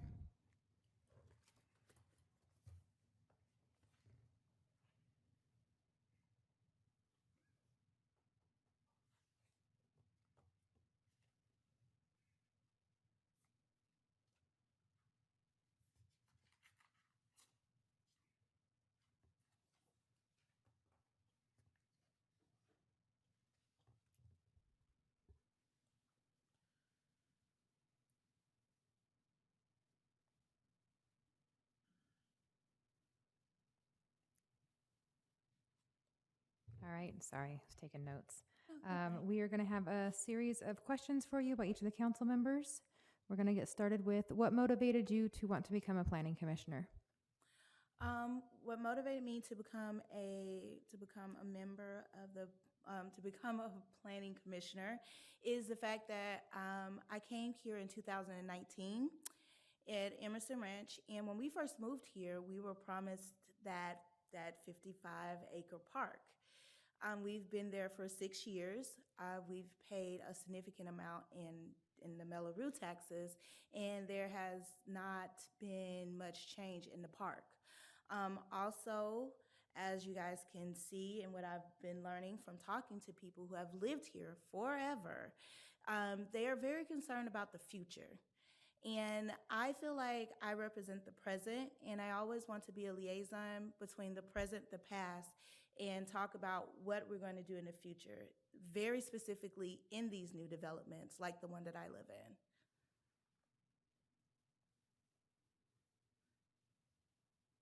Yes, this question is bifurcated into 3 sections. Where do you see Oakley in 5 years? Where do you see Oakley in 10 years? Where do you see Oakley in 15 years? Okay, 5-year increments. 5 years from now, I see Oakley with obviously better roads because they are constructing those roads. Hopefully I see the library here. And in 10 years, I hope to see a place where Oakley will be more open to more people coming in and building businesses. In 15 to 20 years, I'm hoping to see Oakley become a place that, even though it is big in size, because inevitably we're going to have more people come to live here, but I also want to see us to have an infrastructure that can sustain all of those members, and they feel like their voices is heard or are heard. What do you think is the single most important skill for a planning commissioner to have? The single most important skill set to have is to be a effective listener. There's a lot of opinions. There's a lot of perspectives. There's a lot of views in terms of what the future of Oakley looks like. And I feel like it's important for us to understand where we came from as well as accept where we're at now and be open to what the future may look like. If you are appointed, what do you see your role being as a planning commissioner? I see my goal as being the bridge between the residents of Oakley and the people who are behind the action that makes these things happen. I feel like it is very important for people to have transparency. The residents deserve a voice, and they also deserve to see what type of actions that's being done, so they don't think that things are done behind their backs or have mistrust in government, because that create chaos. Do you have any scheduling conflicts that would affect you attending planning commission meetings on Tuesday nights? No, I've already talked to my husband. He will take over the duties for my kids. All right, last question. How do you see the direction the city is currently headed in terms of development and growth? I see a lot of positive things. Obviously, our town is addressing the housing crisis that is all over our state. But I also see resistance in terms of development, in terms of what do we do when all the people come? You know, in terms of business, just relationship, the culture. I see resistance from the past, and also as far as the present, people are getting frustrated and they may want to move out. And I'm concerned that our future, it'll just be bigger issues if we don't address them.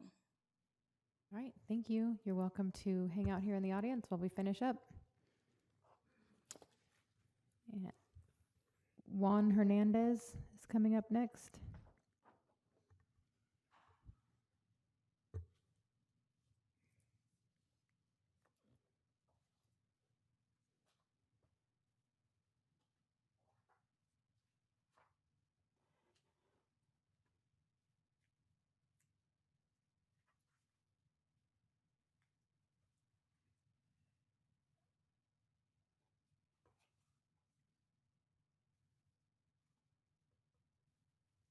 All right, sorry.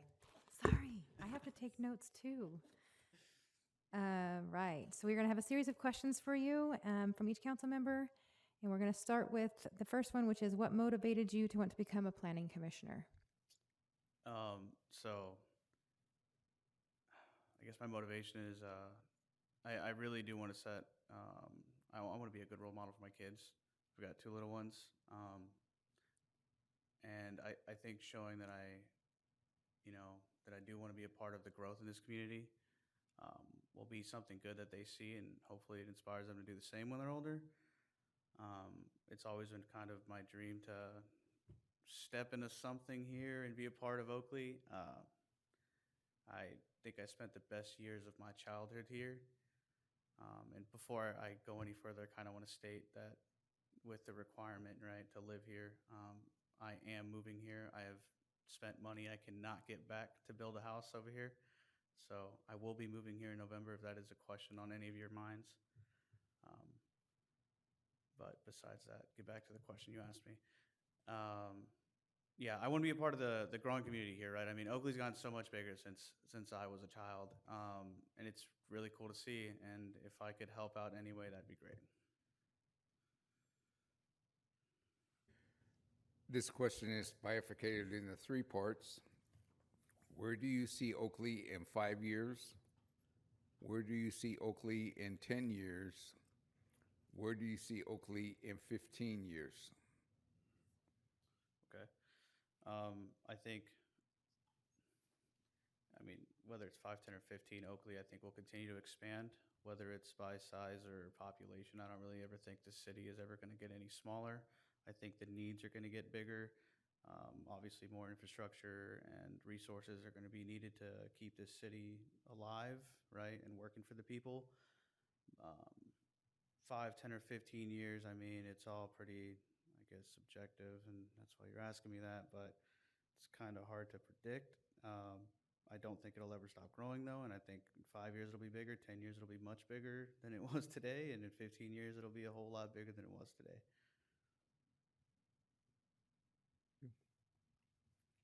What do you think is the single most important skill for a planning commissioner to have? I think communication is probably the best one, and only because I think that's usually the best skill for pretty much almost any job. Being able to like find common ground, especially on a committee like that, it's kind of a big deal, right? And communication is key. Whether you agree with someone or not, you do need to be able to find common ground, and maybe move on from there. It's a big problem when it comes to even just a normal job, right? Communication helps lead. Communication helps you follow the leader as well. So, communication. If you're appointed, what do you see your role being as a planning commissioner? Just, being a part of the team, working together to get stuff done and make sure that we all agree on things. I think it's really, the role as a planning commissioner is really just like to work in the interest of the people. So as long as we can get each other to work in the interest of the people, that should be the role of each and every planning commissioner.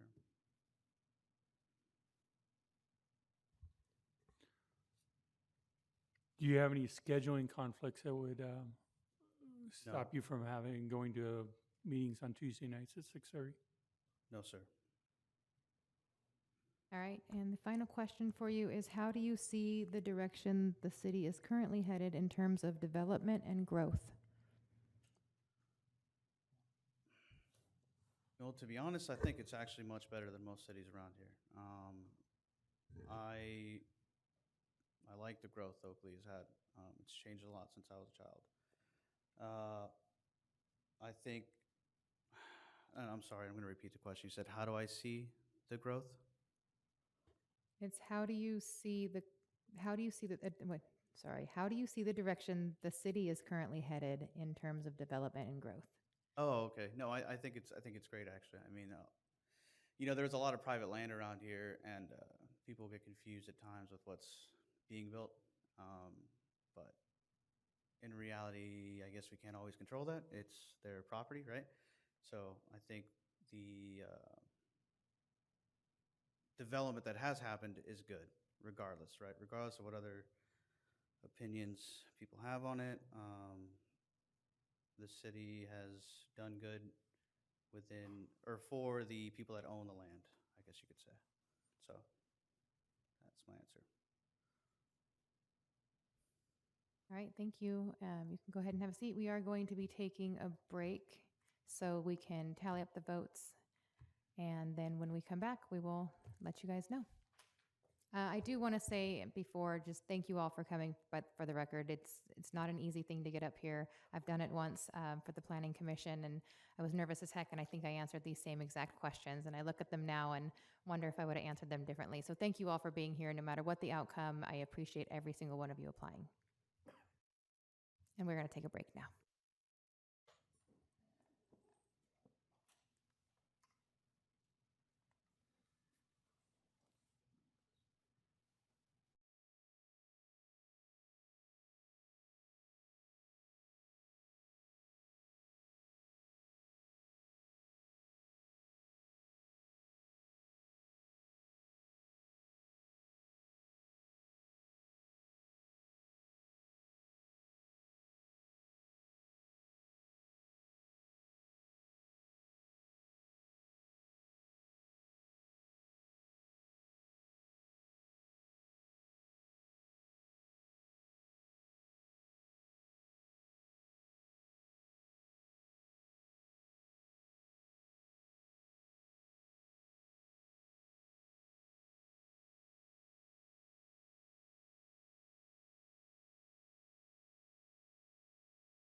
Are we back?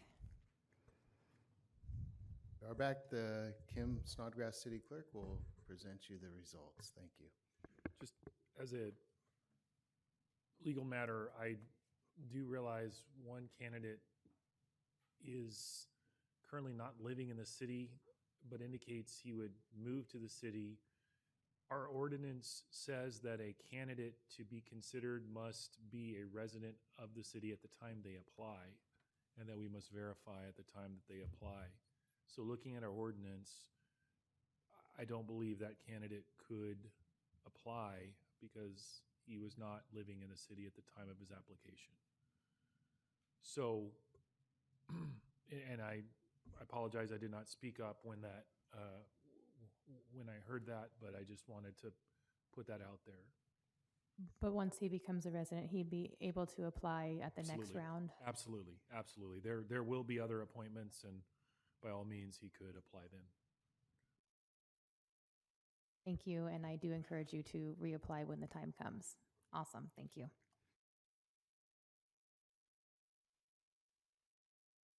Okay, thank you, Mayor, Vice Mayor, and members of City Council. So we did tally the votes, and the three candidates moving forward in first place would be Leonard Price.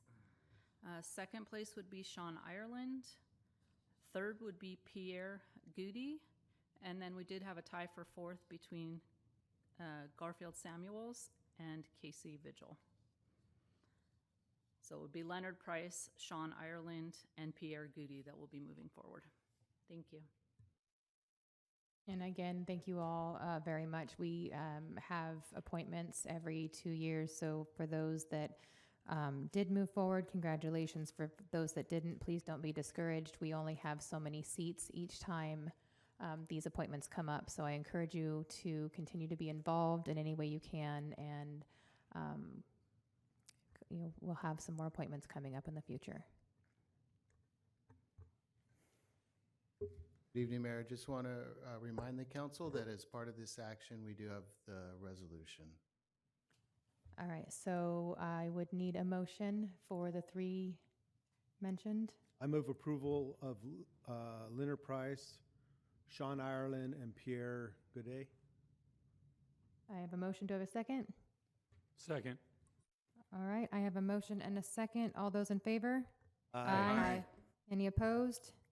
Passes unanimously. You can tell me how to pronounce it later. All right, thank you all. You're welcome to stay for the rest of the meeting. See all of our, all the work that we do here.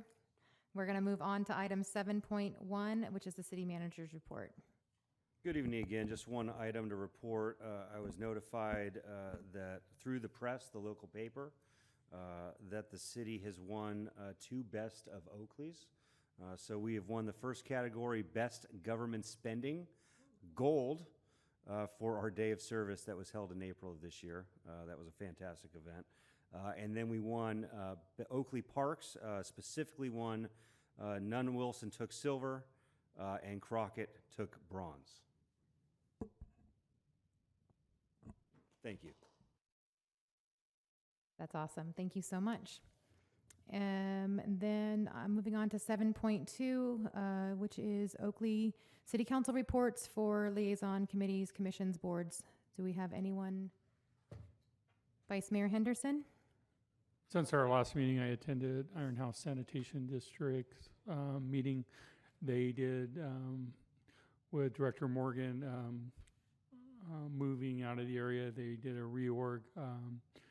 Chris Lawrenson's now going to be the president for the rest of the year. Also attended the Heart of Oakley, and city staff did a dynamic job with that event. All right, anyone else have a report?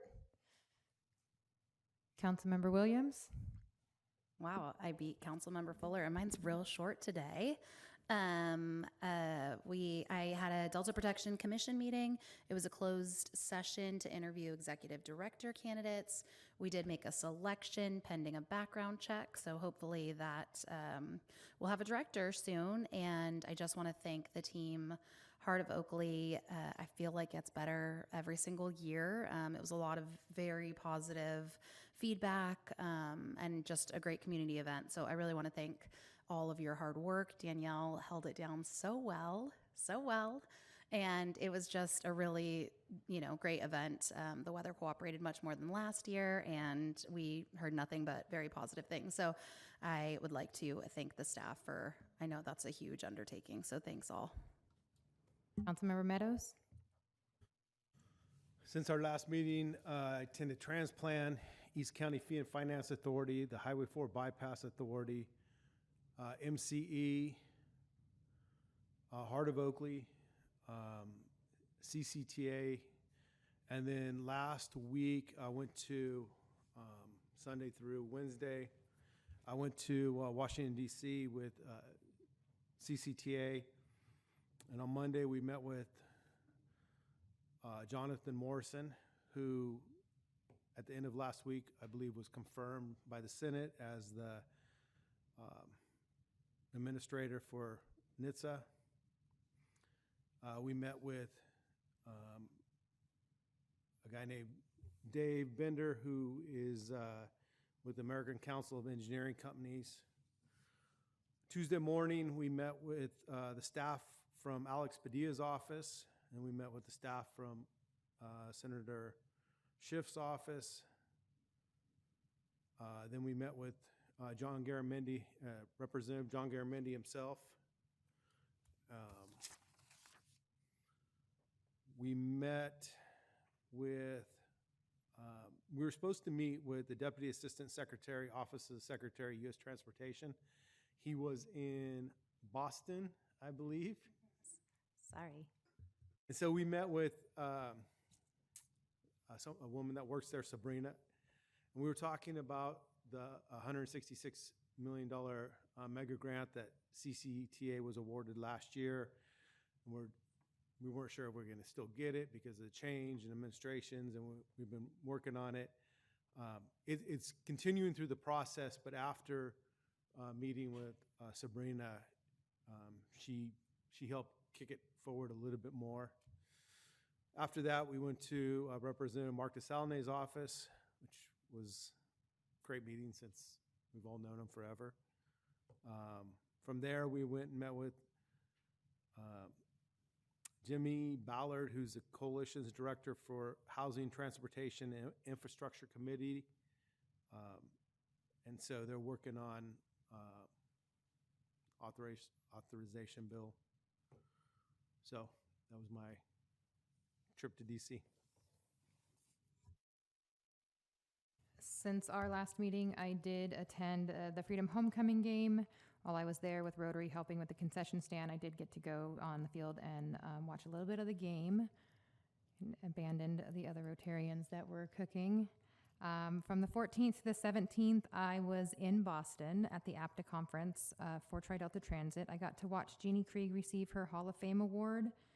And I also went to several sessions regarding the challenges with public transit, the future with public transit, and the mandates that are going to be coming with strengthening the safety of public transit. On the 18th, I went to the Labor to Labor dinner at St. Mary's campus. On the 19th, the Rotary Club poker tournament, which was a great turnout, which is raising money for the Rotary Club's Christmas program. On the 20th, I had a meeting with some constituents, and then the Heart of Oakley. And the Heart of Oakley was such a great event. It was steady all day long, and I went into every local business, and they were packed. So, in fact, they were saying that they were understaffed because of how many people they had. So, on the 21st, I went to the Opportunity Junction Donor Award Celebration, where we got to do a tour of their new facility, and did some third grade dictionaries this morning with Rotary, and on the 22nd and this morning. So that is one of my favorite projects to do. And that is my report. And we will move on to 7.2B, request for future agenda items. Are there any items that the council would like to request? Councilmember Williams? Speaking of Heart of Oakley and the local businesses, I heard from several local businesses as well as some constituents that they would like us to revisit our food truck ordinance. So I'm asking for us to revisit our food truck ordinance. I will second that. And if there are no others, I do have one. Based on recent conduct directed at staff, I'm asking for a future agenda item to censure Councilmember Fuller. I'll second.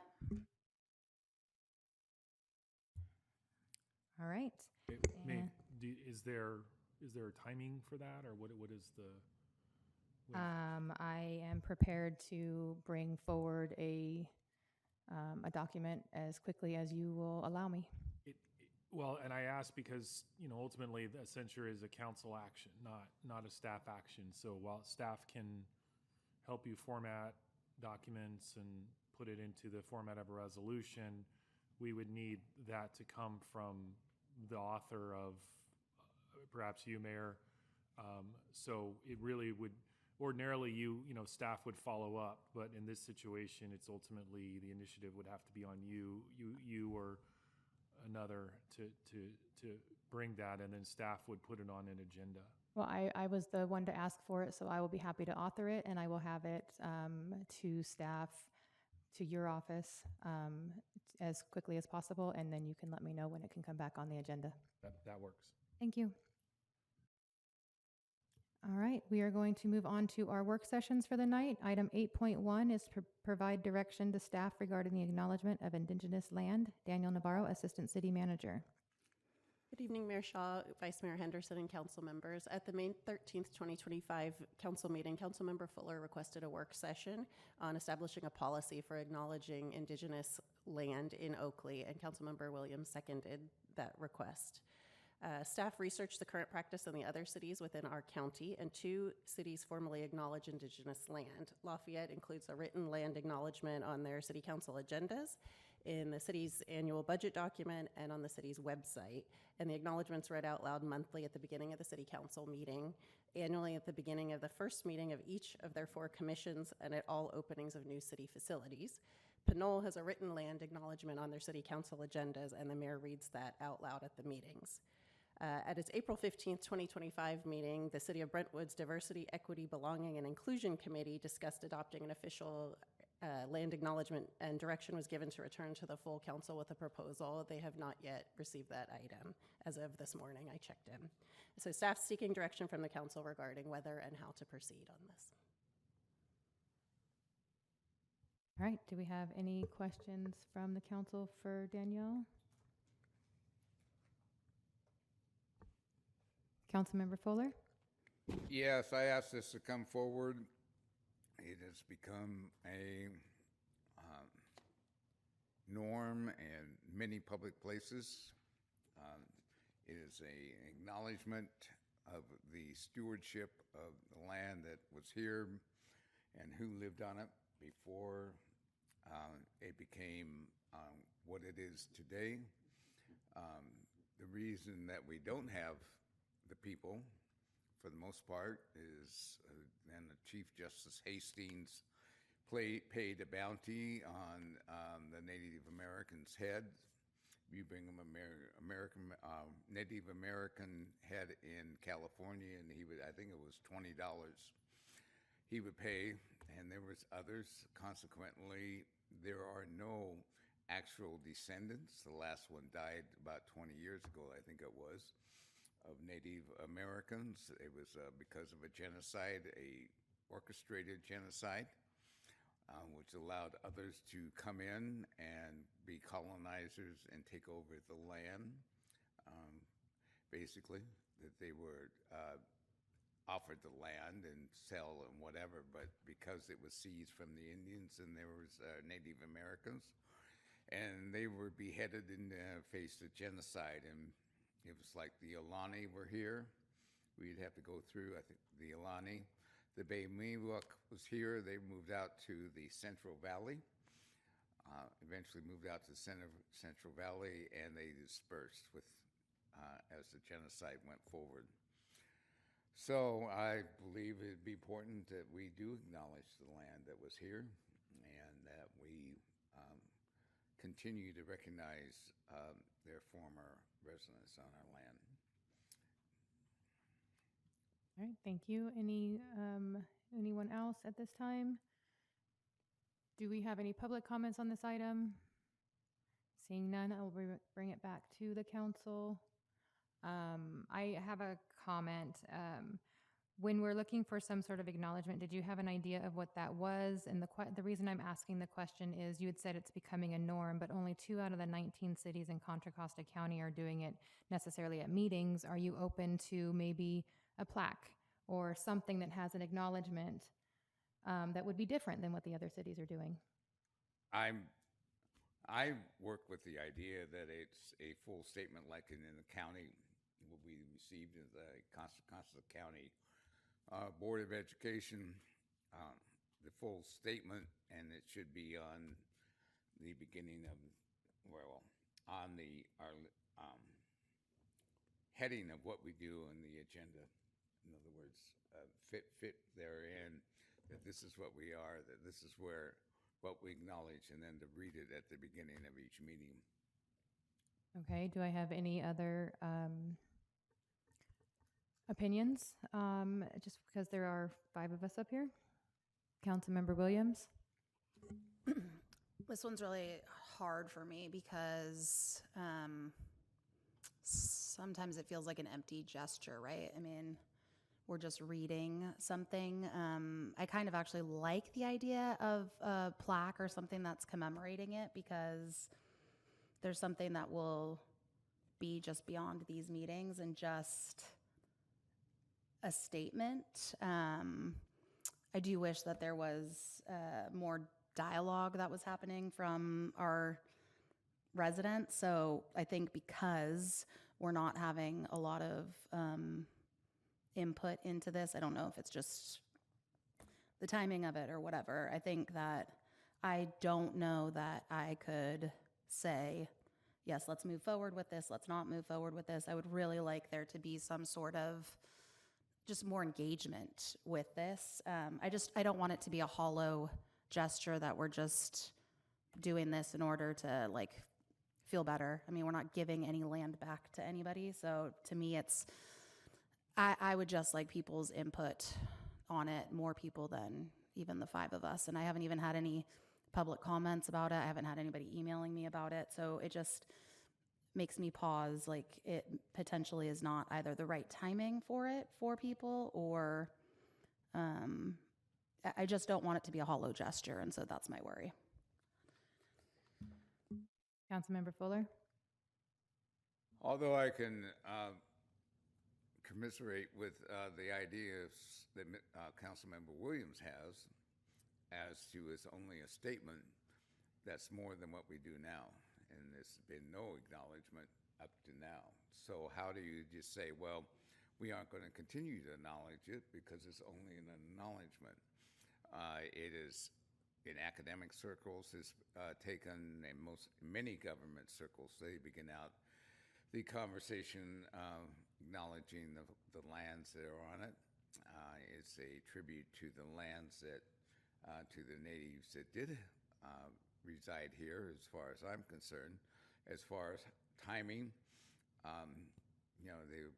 one thing will come up, well, there haven't been any Native Americans in here. Well, how nice. We take their land, we commit genocide, we eliminate their families, we push them off the land, and now, by the way, we're going to do something very nice for you. So what do you think?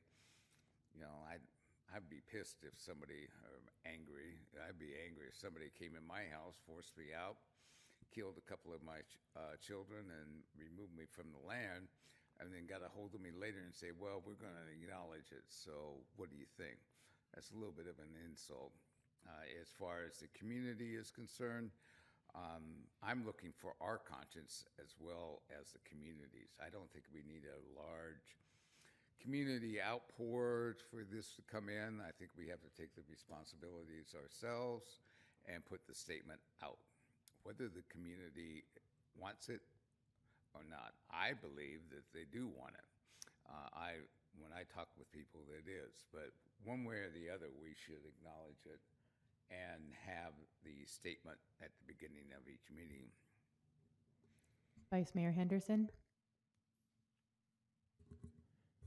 I think it's interesting that there's two cities and there's one city still kind of working on this. And, this may be one to sit back and wait 6 months or a year and see what the other cities do and try to put something, or as we work with the other cities in the Delta 6,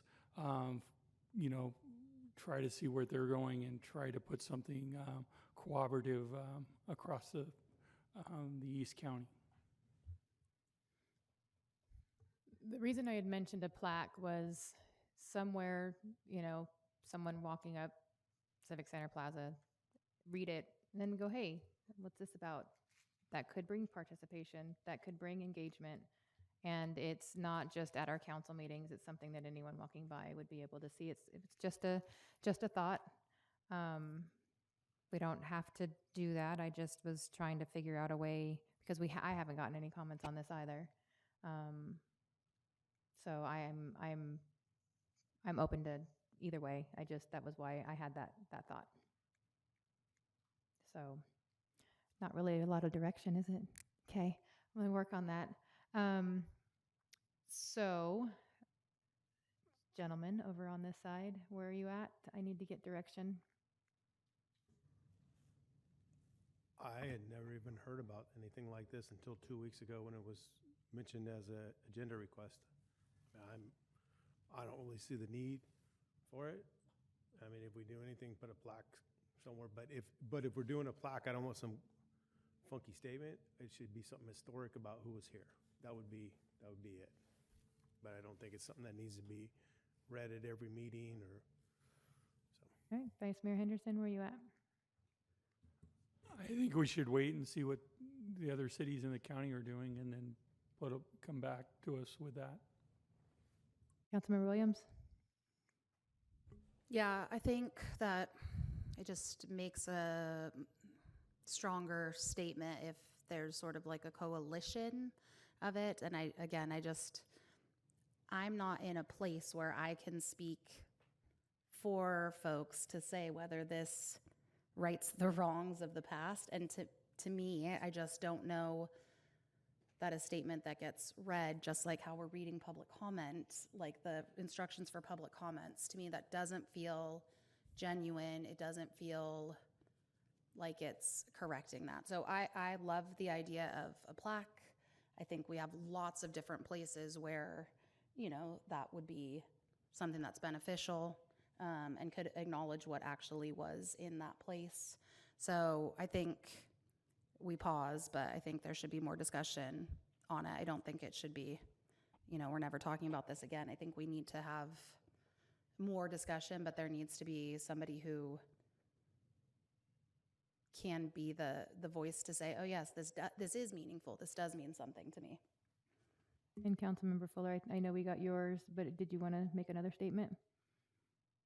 Well, I believe we should be the leaders in the action.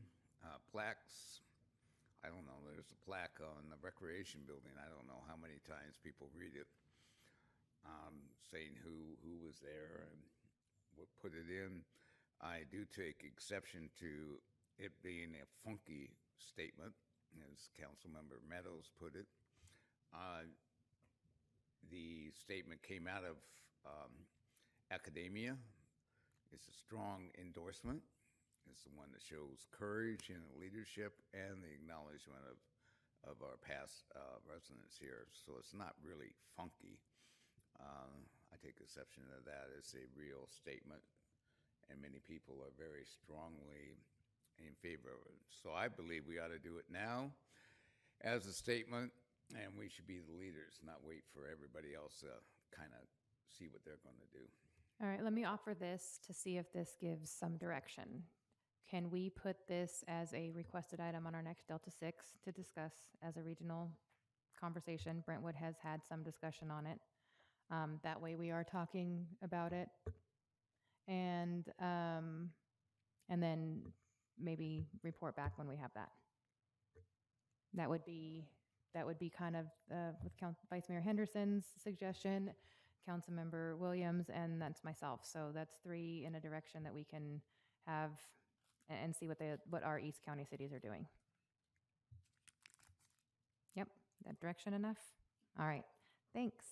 Item 8.2, workshop regarding potential changes to the city's rotational system for annually selecting the mayor and vice mayor. Derek Cole, City Attorney. Thank you, Madam Mayor, members of the council. This is another item the council requested, and so I'm bringing it back to you. I provided a staff report. Our current ordinance, which was the product of a previous workshop in 2023, is a rotational workshop. So not a workshop, it is a rotational ordinance. So we started at the top with District 5, and we are working our way down. So next year, District 4 would be up for mayor, with District 3 as vice mayor, and then the following year, District 3 would be mayor, District 2 would be vice mayor, and then it goes down, and then it resets. That's in a nutshell the process. There are some caveats where, you know, we preserved language from our previous system, which was based on seniority when we had an all at-large elections, that allows some overrides or some bypasses based on circumstances that I mentioned in the staff report. So this is being presented to you to give us direction of any changes you want, whether it's small changes, large changes. I wish I could tell you there are more options out there, but really I see 4. There's the seniority system, which we had before, but as I've explained, if you have 3 people running in one district,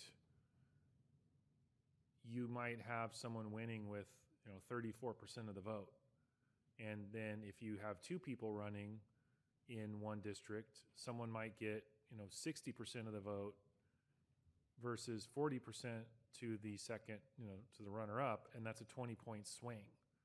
But really, how do you do an apples-to-apples comparison when one district runs with three candidates and the other runs with 2? And then imagine that there's 4 or even 5. So the seniority system is very challenging, and I provided a staff report, which I copied into this staff report, or I provided a copy of that. So then you can also go with what we have, which is the rotational system. The other system would be some kind of random selection. I've never seen this, but we could devise a way where you would maybe just pick someone at random, and then you can maybe have the overrides that you have in case the council doesn't want to do that. And then finally, and I've said this anecdotally, I have not done a scientific survey, but most of the time in districts and even counties and cities, there is no set process. The council simply chooses, or the board simply chooses, who they want to be their mayor or their president or their presiding officer. And you just make that decision each year. And I have a council right now that has that system, and they've allowed, I think we're on the 3rd year of a mayor, but the rest of the council, that's what they want. And then, that council, I've worked with them almost as long as this council, and they, every few years they switch. That seems to be their habit. So you could simply go to no system, where you simply appoint. And each December, you just appoint somebody, and whoever gets a majority vote is the mayor, and whoever gets a majority vote for vice mayor is the vice mayor. So there's really only four ways to pick. I can't think of any others, but I'm happy to dialogue with you, and if you want an ordinance, I'm happy to draft whatever it is you ask me to draft. Thank you. I want to make sure, see if we have any public comment, but I do have a suggestion, if the council would entertain me and hear it out, that I would like to present. Do we have any public comments on this item? Seeing none, okay. So I think when we did this last time, there was a couple new council members. We didn't know what the elections were going to hold with the 3 that were just re-elected. And I think that we, not intentionally, but overcomplicated it because there were so many unknowns. Well, those 3 were re-elected, and that has taken some of those unknowns out. And what I'm proposing is a hybrid between what we used to have, what we had a long time ago, and what we currently have today. And if I can kind of put it out there. Our old ordinance had in there that the vice mayor would rotate into mayor, and that you had to have 1 year experience to be the vice mayor. And I find that to be encouraging, because if the mayor is absent, that vice mayor could have to step up for an undisclosed amount of time and have to run a meeting. And so we have recently had Councilmember Meadows, and then Councilmember Williams, and then myself, and then right now Vice Mayor Henderson is the vice mayor, which, so in my rotation, that would go, that he would rotate in. We have in there that if the person declines, they would go down to the bottom of the list. I would like to add, if they are skipped, they go down to the bottom of the list. When a new person is elected, they would just replace that person in that district, because now we have that rotation kind of set out. So if, for instance, I do not win my election, if I choose to run next year, then my name would just be replaced, and the city would just need to keep that based on the last 4 years of our mayor rotation. The only issue I see with my suggestion is if the vice mayor does not get reelected and they are up for election, then we would just have that rotation list and the next person would automatically get the mayor. And we would still keep the options if we needed to.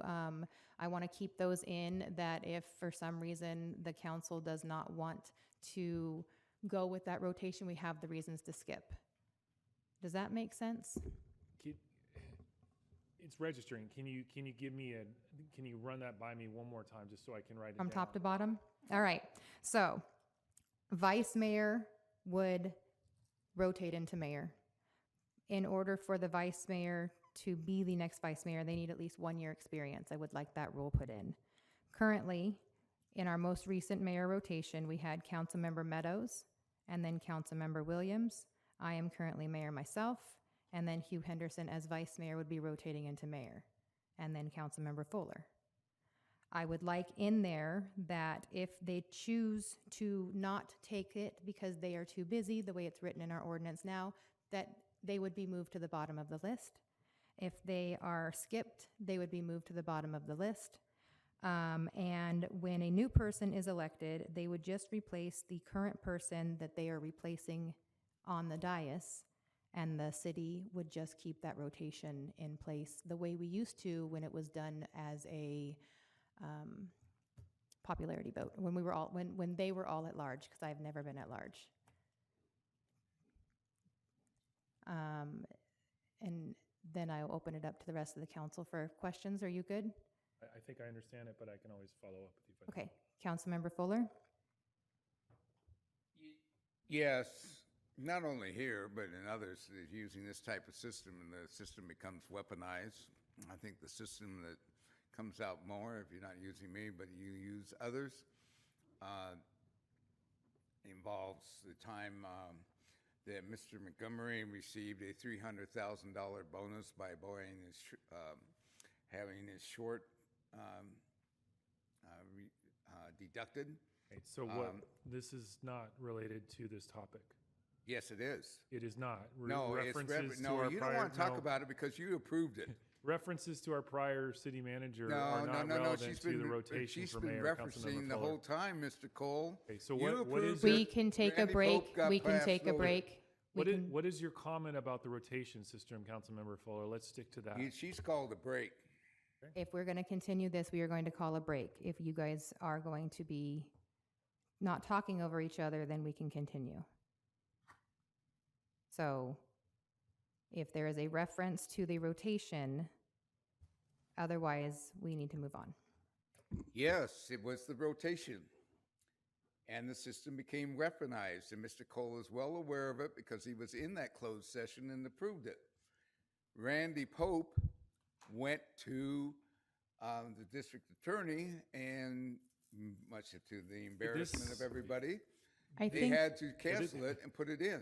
This has nothing to do with mayoral rotation. Mr. Cole, you just stand up and take it like you did 15 years ago. I'm more than happy if you want to share these things. That would have been, the time to do that would have been earlier in the agenda with council member comments. No, the question it would have been right now because you're talking about rotation, but you want to deny that it exists. Okay, so we're having a workshop about Yeah, we're having the workshops. He's changes talked about to- prior. We're not having the We are workshop. not going to talk over each other. It is going to be one at a time. We are not going to get off topic, and we are not going to be Not argumentative. off topic. We are, but we If are he not going. wants to deny Randy Pope. Now you're talking over me. So we are either going to stay on topic, or we are going to shut this down. So the rotation is, if we don't have a rotation at all, my opinion is then it's weaponized, because then it's political, and we have absolutely whoever's on the council, it's, favorites up. So we need to have some sort of rotation, in my opinion. So we can talk about the rotation, but we are not going to go backwards. If you have a comment about the rotation, either as is, as Derek Cole has given in his staff report, or as I have presented, then we can continue on. This is rotation and the response to what's in the agenda that lists that we have an initiative and we elect a mayor, that the rotation system is broke. We can see why.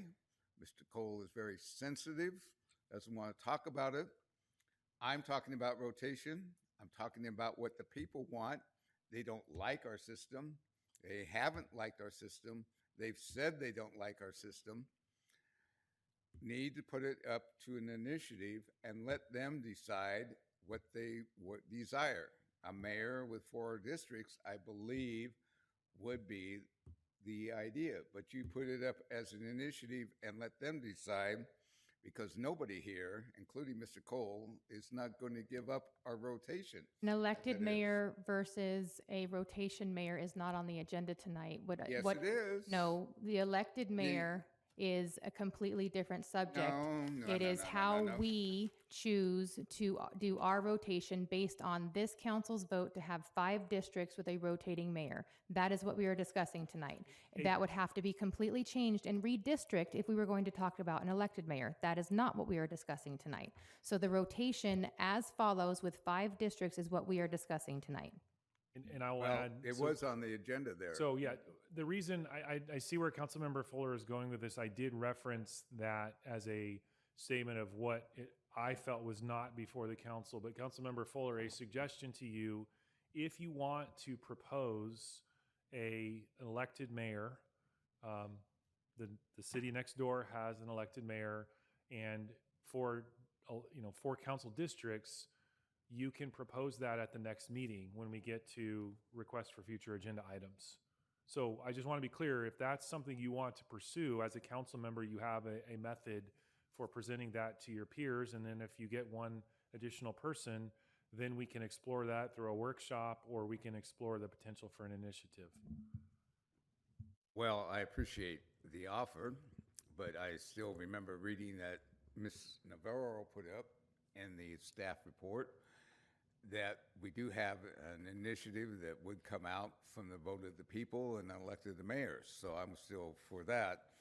If you don't want that, I get it, but I'm going to put it out there, and I'll put it out there again. And I think the people want it. I think the only way for anybody listening that it's going to happen is if you have an initiative. That means we have to sign a petition with the right number of votes in the right wording, then put it on the ballot, and it can be decided by the people who are actually want to know what is going on in terms of mayor, and they can decide if they want an elected mayor or the broken system that we keep discussing now. And I'm going to reiterate, and what Attorney Cole said was that would need to be brought up as a future agenda item at a future meeting. Right now, we are talking about the 5-district mayoral rotation, and that is all we were discussing in this work session. Going forward, that is it. Councilmember Meadows? I'll stay on topic. To clarify what you were saying, I believe, so we will follow the rotation by district. We're doing away with it? It wouldn't be a 1, 2, 3, 4, 5. It would be based on the last. 5, 4, 3, 2, 1? It's 1, 3, 4, 2, 5 based on the way I've got it written. That's how it's been. Mm. That's how it's been because of how we got into it. Mhm. Because we haven't been we're just now not even 1 year into a full council with elected districts. And because we didn't have the elected districts on a full council till now, that's why it was kind of misaligned. And we didn't think about that multiple years ago, whenever, 4 years ago, I guess, when we put this all in place. So, I mean, I think there should be a rotation that we follow. I'm okay with what Derek had suggested years ago, 5 through 1.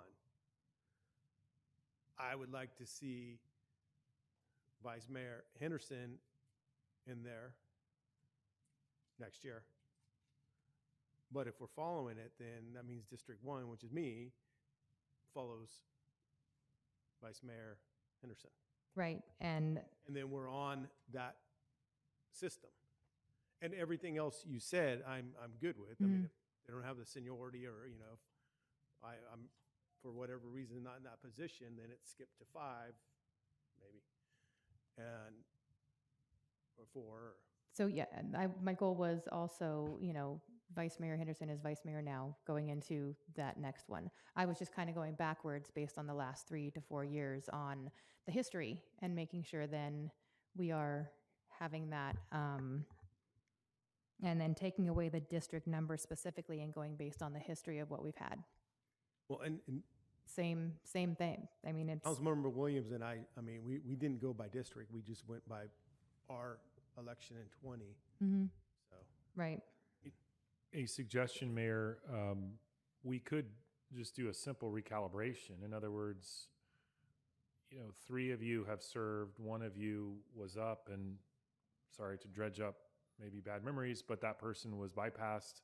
So four of you have either been mayor, are currently mayor, or were bypassed for mayor, leaving Councilmember Henderson. If it's the pleasure of the council to give him the opportunity to be considered, we could simply just do a simple, real easy ordinance that recalibrates and says that for calendar year 2027, District 2 will be eligible to be the mayor,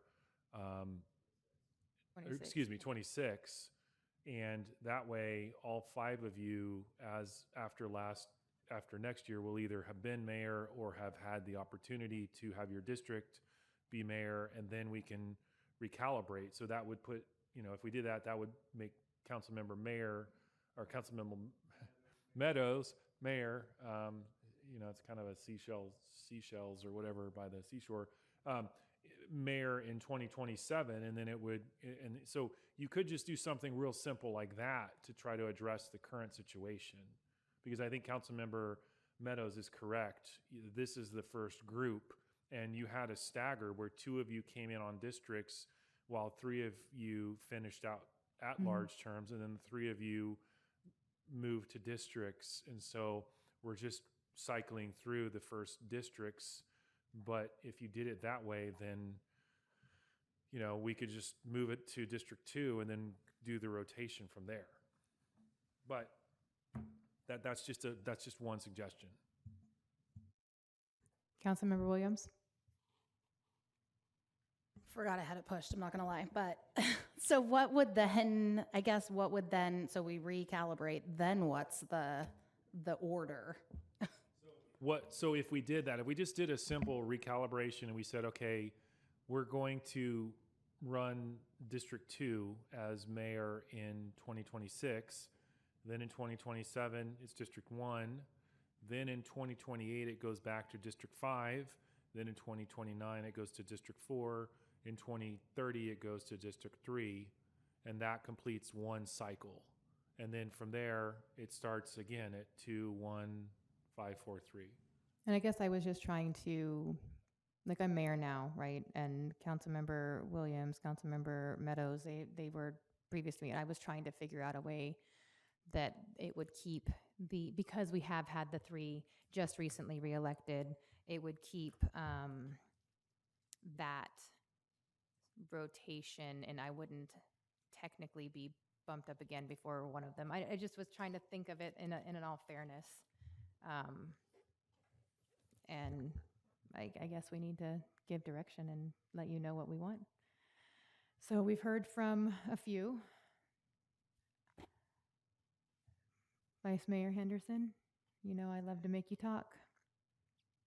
Well, this gets a difficulty because I'm sitting up here and, we're talking about 26 and rotating back in. So, I mean, the reset makes sense to me. As Councilmember Meadows said, your system also makes sense to me. I mean, either system would accomplish what we're trying to do. I think for simplicity, going from 2 to 1 back to 5 is the simplest for anybody to understand, especially in writing. But I could go either way. I like what you presented, and let me present why I think that doesn't work. The districts, hypothetically speaking. While you're doing that, can you maybe represent what you're talking about then? Because I think I just got completely Yes, so lost. what I was doing is I was saying. Maybe you need to like draw it out. Okay. Pictionary. So The board's in the back. So the reason I'm saying that the districts can be complicated is, hypothetically speaking, a year or so ago, somebody gets skipped. Then somebody got bypassed, right? So technically, because of that, my term for mayor, based on the way it's written, is 26. By taking away the districts and having it by the person, Aaron was mayor, Anissa was mayor, Shannon is mayor, Hugh as vice mayor would be mayor, and then we have George, right? So then we have the person, and we're taking the district number out, and the reason I'm saying taking the district number out is if you can't do it, you go to the bottom of the list. If you haven't had your 1 year as vice mayor, all right, 1 year as on council, so when that person gets elected and it's their district to be vice mayor, they would go to the bottom of the list. If they get bypassed, they go to the bottom of the list, and then we don't have this thing where Councilmember Williams last year had to say, well, I was mayor, it's not fair for me to take my mayor term again, I'm going to nominate me. And by having a number based on it instead of based on how it's been in the last few years, so the way I see it, it works out the same, but we're not putting a number on it. And then if something does happen, if for some reason I say, you know what, I can't do it, I'm overwhelmed, instead of then my number being tied to a year, I just get put to the bottom of the list. And then I wait till I get rotated back to the top of the list. And it's the way it used to work when you were at large, based on the last 4 years. I really don't see why that's not how it would happen with going 2, 1, 5, 4, 3, 2, 1, because if... Okay, so then if 2 gets skipped... Time out. So if... No, so let's say Vice Mayor Henderson, I want to say Hugh. Vice Mayor Henderson is mayor next year, and I'm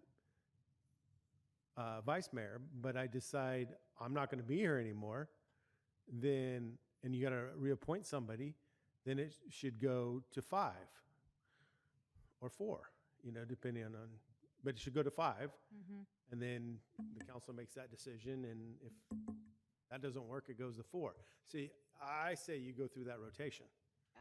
I think we're talking about the same thing. The same thing you're saying, but we're running it based on a set district, and then So if I say next year, if I happen to be District you're District 1, 4. I know what district I am. Thank you. If I'm District 1 and I say, you know what, I'm overwhelmed, I can't do it. I can't. So then does District 1 stay tied to that year, or do they move to the bottom and now it's not 5, 4, 3, 2, 1 anymore, it's 5, 4, 3, 2, 5, 1. Okay, so let's say it's me, and I say I don't want to do it, or I'm not here. Then and you have a brand new person in there. Then you skip District 1 and it goes to 5. That's my concern with tying a district to a year. Why? Because right now, technically, I'm supposed to be mayor next year. District 4 is set to be mayor in 2026. I think we're talking about the same thing. I think. But you're making it difficult. I know I'm not. There's a word that I could say, but I won't. Then don't. So, okay, so that wasn't helpful, Vice Mayor Henderson, to agree with both of us. I see what you're saying as well. I have a girl brain, so unfortunately, the mayor's version makes more sense to me because I think it's it's doing both of the things where the numbers don't make sense to me because if it's, okay, we're skipping, right? So it's going to be 2, 1, right? Not skipping, we're recalibrating. Sorry, the word's recalibrating. So then it would be 1, 2, 5. We're starting at the bottom. If we're going through the order that we've already preset. Yeah. And I guess we're supposed to be at 5 this year and 4 next year. Okay, well, we haven't really followed that. So if we put Vice Mayor Henderson in, his seat in, so number 2, and then you follow with number 1, and then you follow 5, 4, 3, 2, 1, we're following that process. Now, if for some reason somebody can't do it, or somebody just got elected and is not qualified, that district is skipped, and they're not eligible again until their number comes back up. Like I said, we're talking about the same thing, just tying it to 2 different directions. I just want, my things are Where do you want to start? Vice Mayor to Mayor. Do you guys believe that it used to be in the old way that we said it when Vice Mayor would be Mayor? Great. Yes. 1 year experience to be Vice Mayor.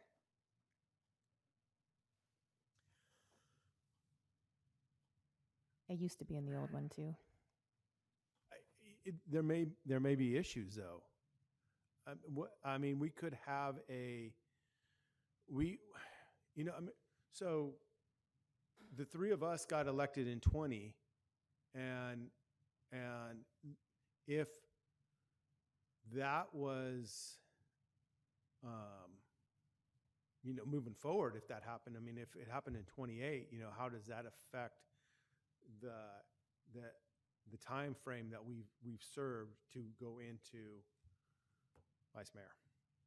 Well, the time frame that you served. There's 3 people that would potentially be going to Vice Mayor, and is that going to? I mean, they're gonna get skipped, but I mean, we'd have to skip all the way to one of you 2 then. I just feel like there's a lot to learn when you're first elected, brand new elected. I do not mean those that have been here, right? You've got over a year's experience. No, I just think that there's a lot, and yes, then maybe that's the way we do it, and give them a chance to get up here and learn the ropes. I think we need to look at all the scenarios, and I don't have them all built out here right now, that if all 3 of us, 1, 3, and 5 were replaced in 28, what happens to the rotations? Well, then we would have to, I mean, I don't see a scenario that, I'd have to do the math, I'd have to do the calculations, and that's going to completely change. And I've tried to do every calculation that I can think of, but I just think that it's important, and I know it's the way it used to be in the city of Oakley, and I've seen other cities where they don't do that, and somebody's getting thrown into a leadership role that has 0 experience on this council, 0 training, and I think it's important. So I would agree on mayor. I'm not going to tell you right now I would agree with a vice mayor. Because there might be a scenario where it just doesn't, we just don't have a choice. And we can always bring it back up to do one of these things if we see that coming the way we are now, like we just had this voted on. Or maybe somebody on staff could build that scenario out for us to look at. But this is just a work session. They can bring it back. So yes. All right. So, but that's you're 1, and you're 2. End district. I'm 4. Where do you guys see vice mayor to mayor and 1 year experience to be vice mayor? The only thing I can say is this is the best ad campaign for the initiative to pass for an elected mayor. Beyond that, I don't know what's going to happen. Agree. I can see the scenario that Councilmember Meadows is speaking about. I can see where that could happen, but I also do feel like there is something, like if I was vice mayor, I was vice chair of a board my very first moments on council, and I don't feel like I gave that. I just didn't know enough to do everything that in subsequent years I did. So I can see why the 1 year, but I also can see where it could be a problem. Look, Councilmember Meadows is already writing it all down, so he'll have the problem solved before the work session's over, apparently. Well, yet another time that agreeing with both is not helpful. So thanks. Vice Mayor Henderson, where do you fall on the 1 year experience? I think the 1 year experience is important. There's a learning curve to be up here. There's a learning curve to under the system. And as sitting as vice mayor, you could be put in the seat to run a meeting or public events or those kind of things in the absence of the mayor. So I concur that it's important to have some experience prior to. All right. So let's move on to the next set. I can be swayed too for that. Which is if you decline or you're bypassed, then you, in my version, it was be moved to the bottom of the list. In Councilmember Meadows' version, it is you just wait for your turn to come back again. It doesn't carry over to the next year, correct? Which would be the bottom of the list. No, it's not, because the list is set in 5, 4, 3, 2, 1. No kidding. So if I didn't want to do it in 27, I wouldn't have that opportunity again until 32. There's no list. It's just 5, 4, 3, 2, 1.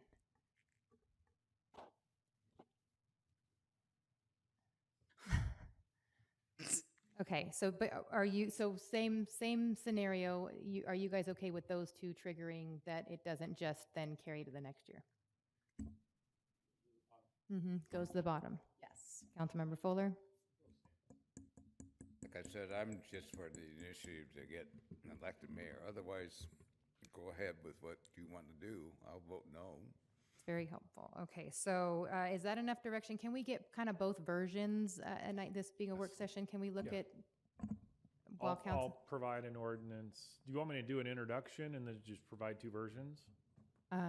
Speed things up rather than do it as another ordinance? Yes, please. Okay, I will. Thank you. It's been very clear.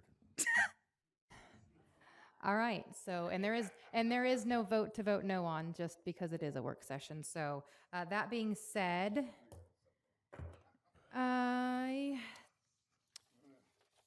there being no further business, this meeting is adjourned at 9:37 p.m.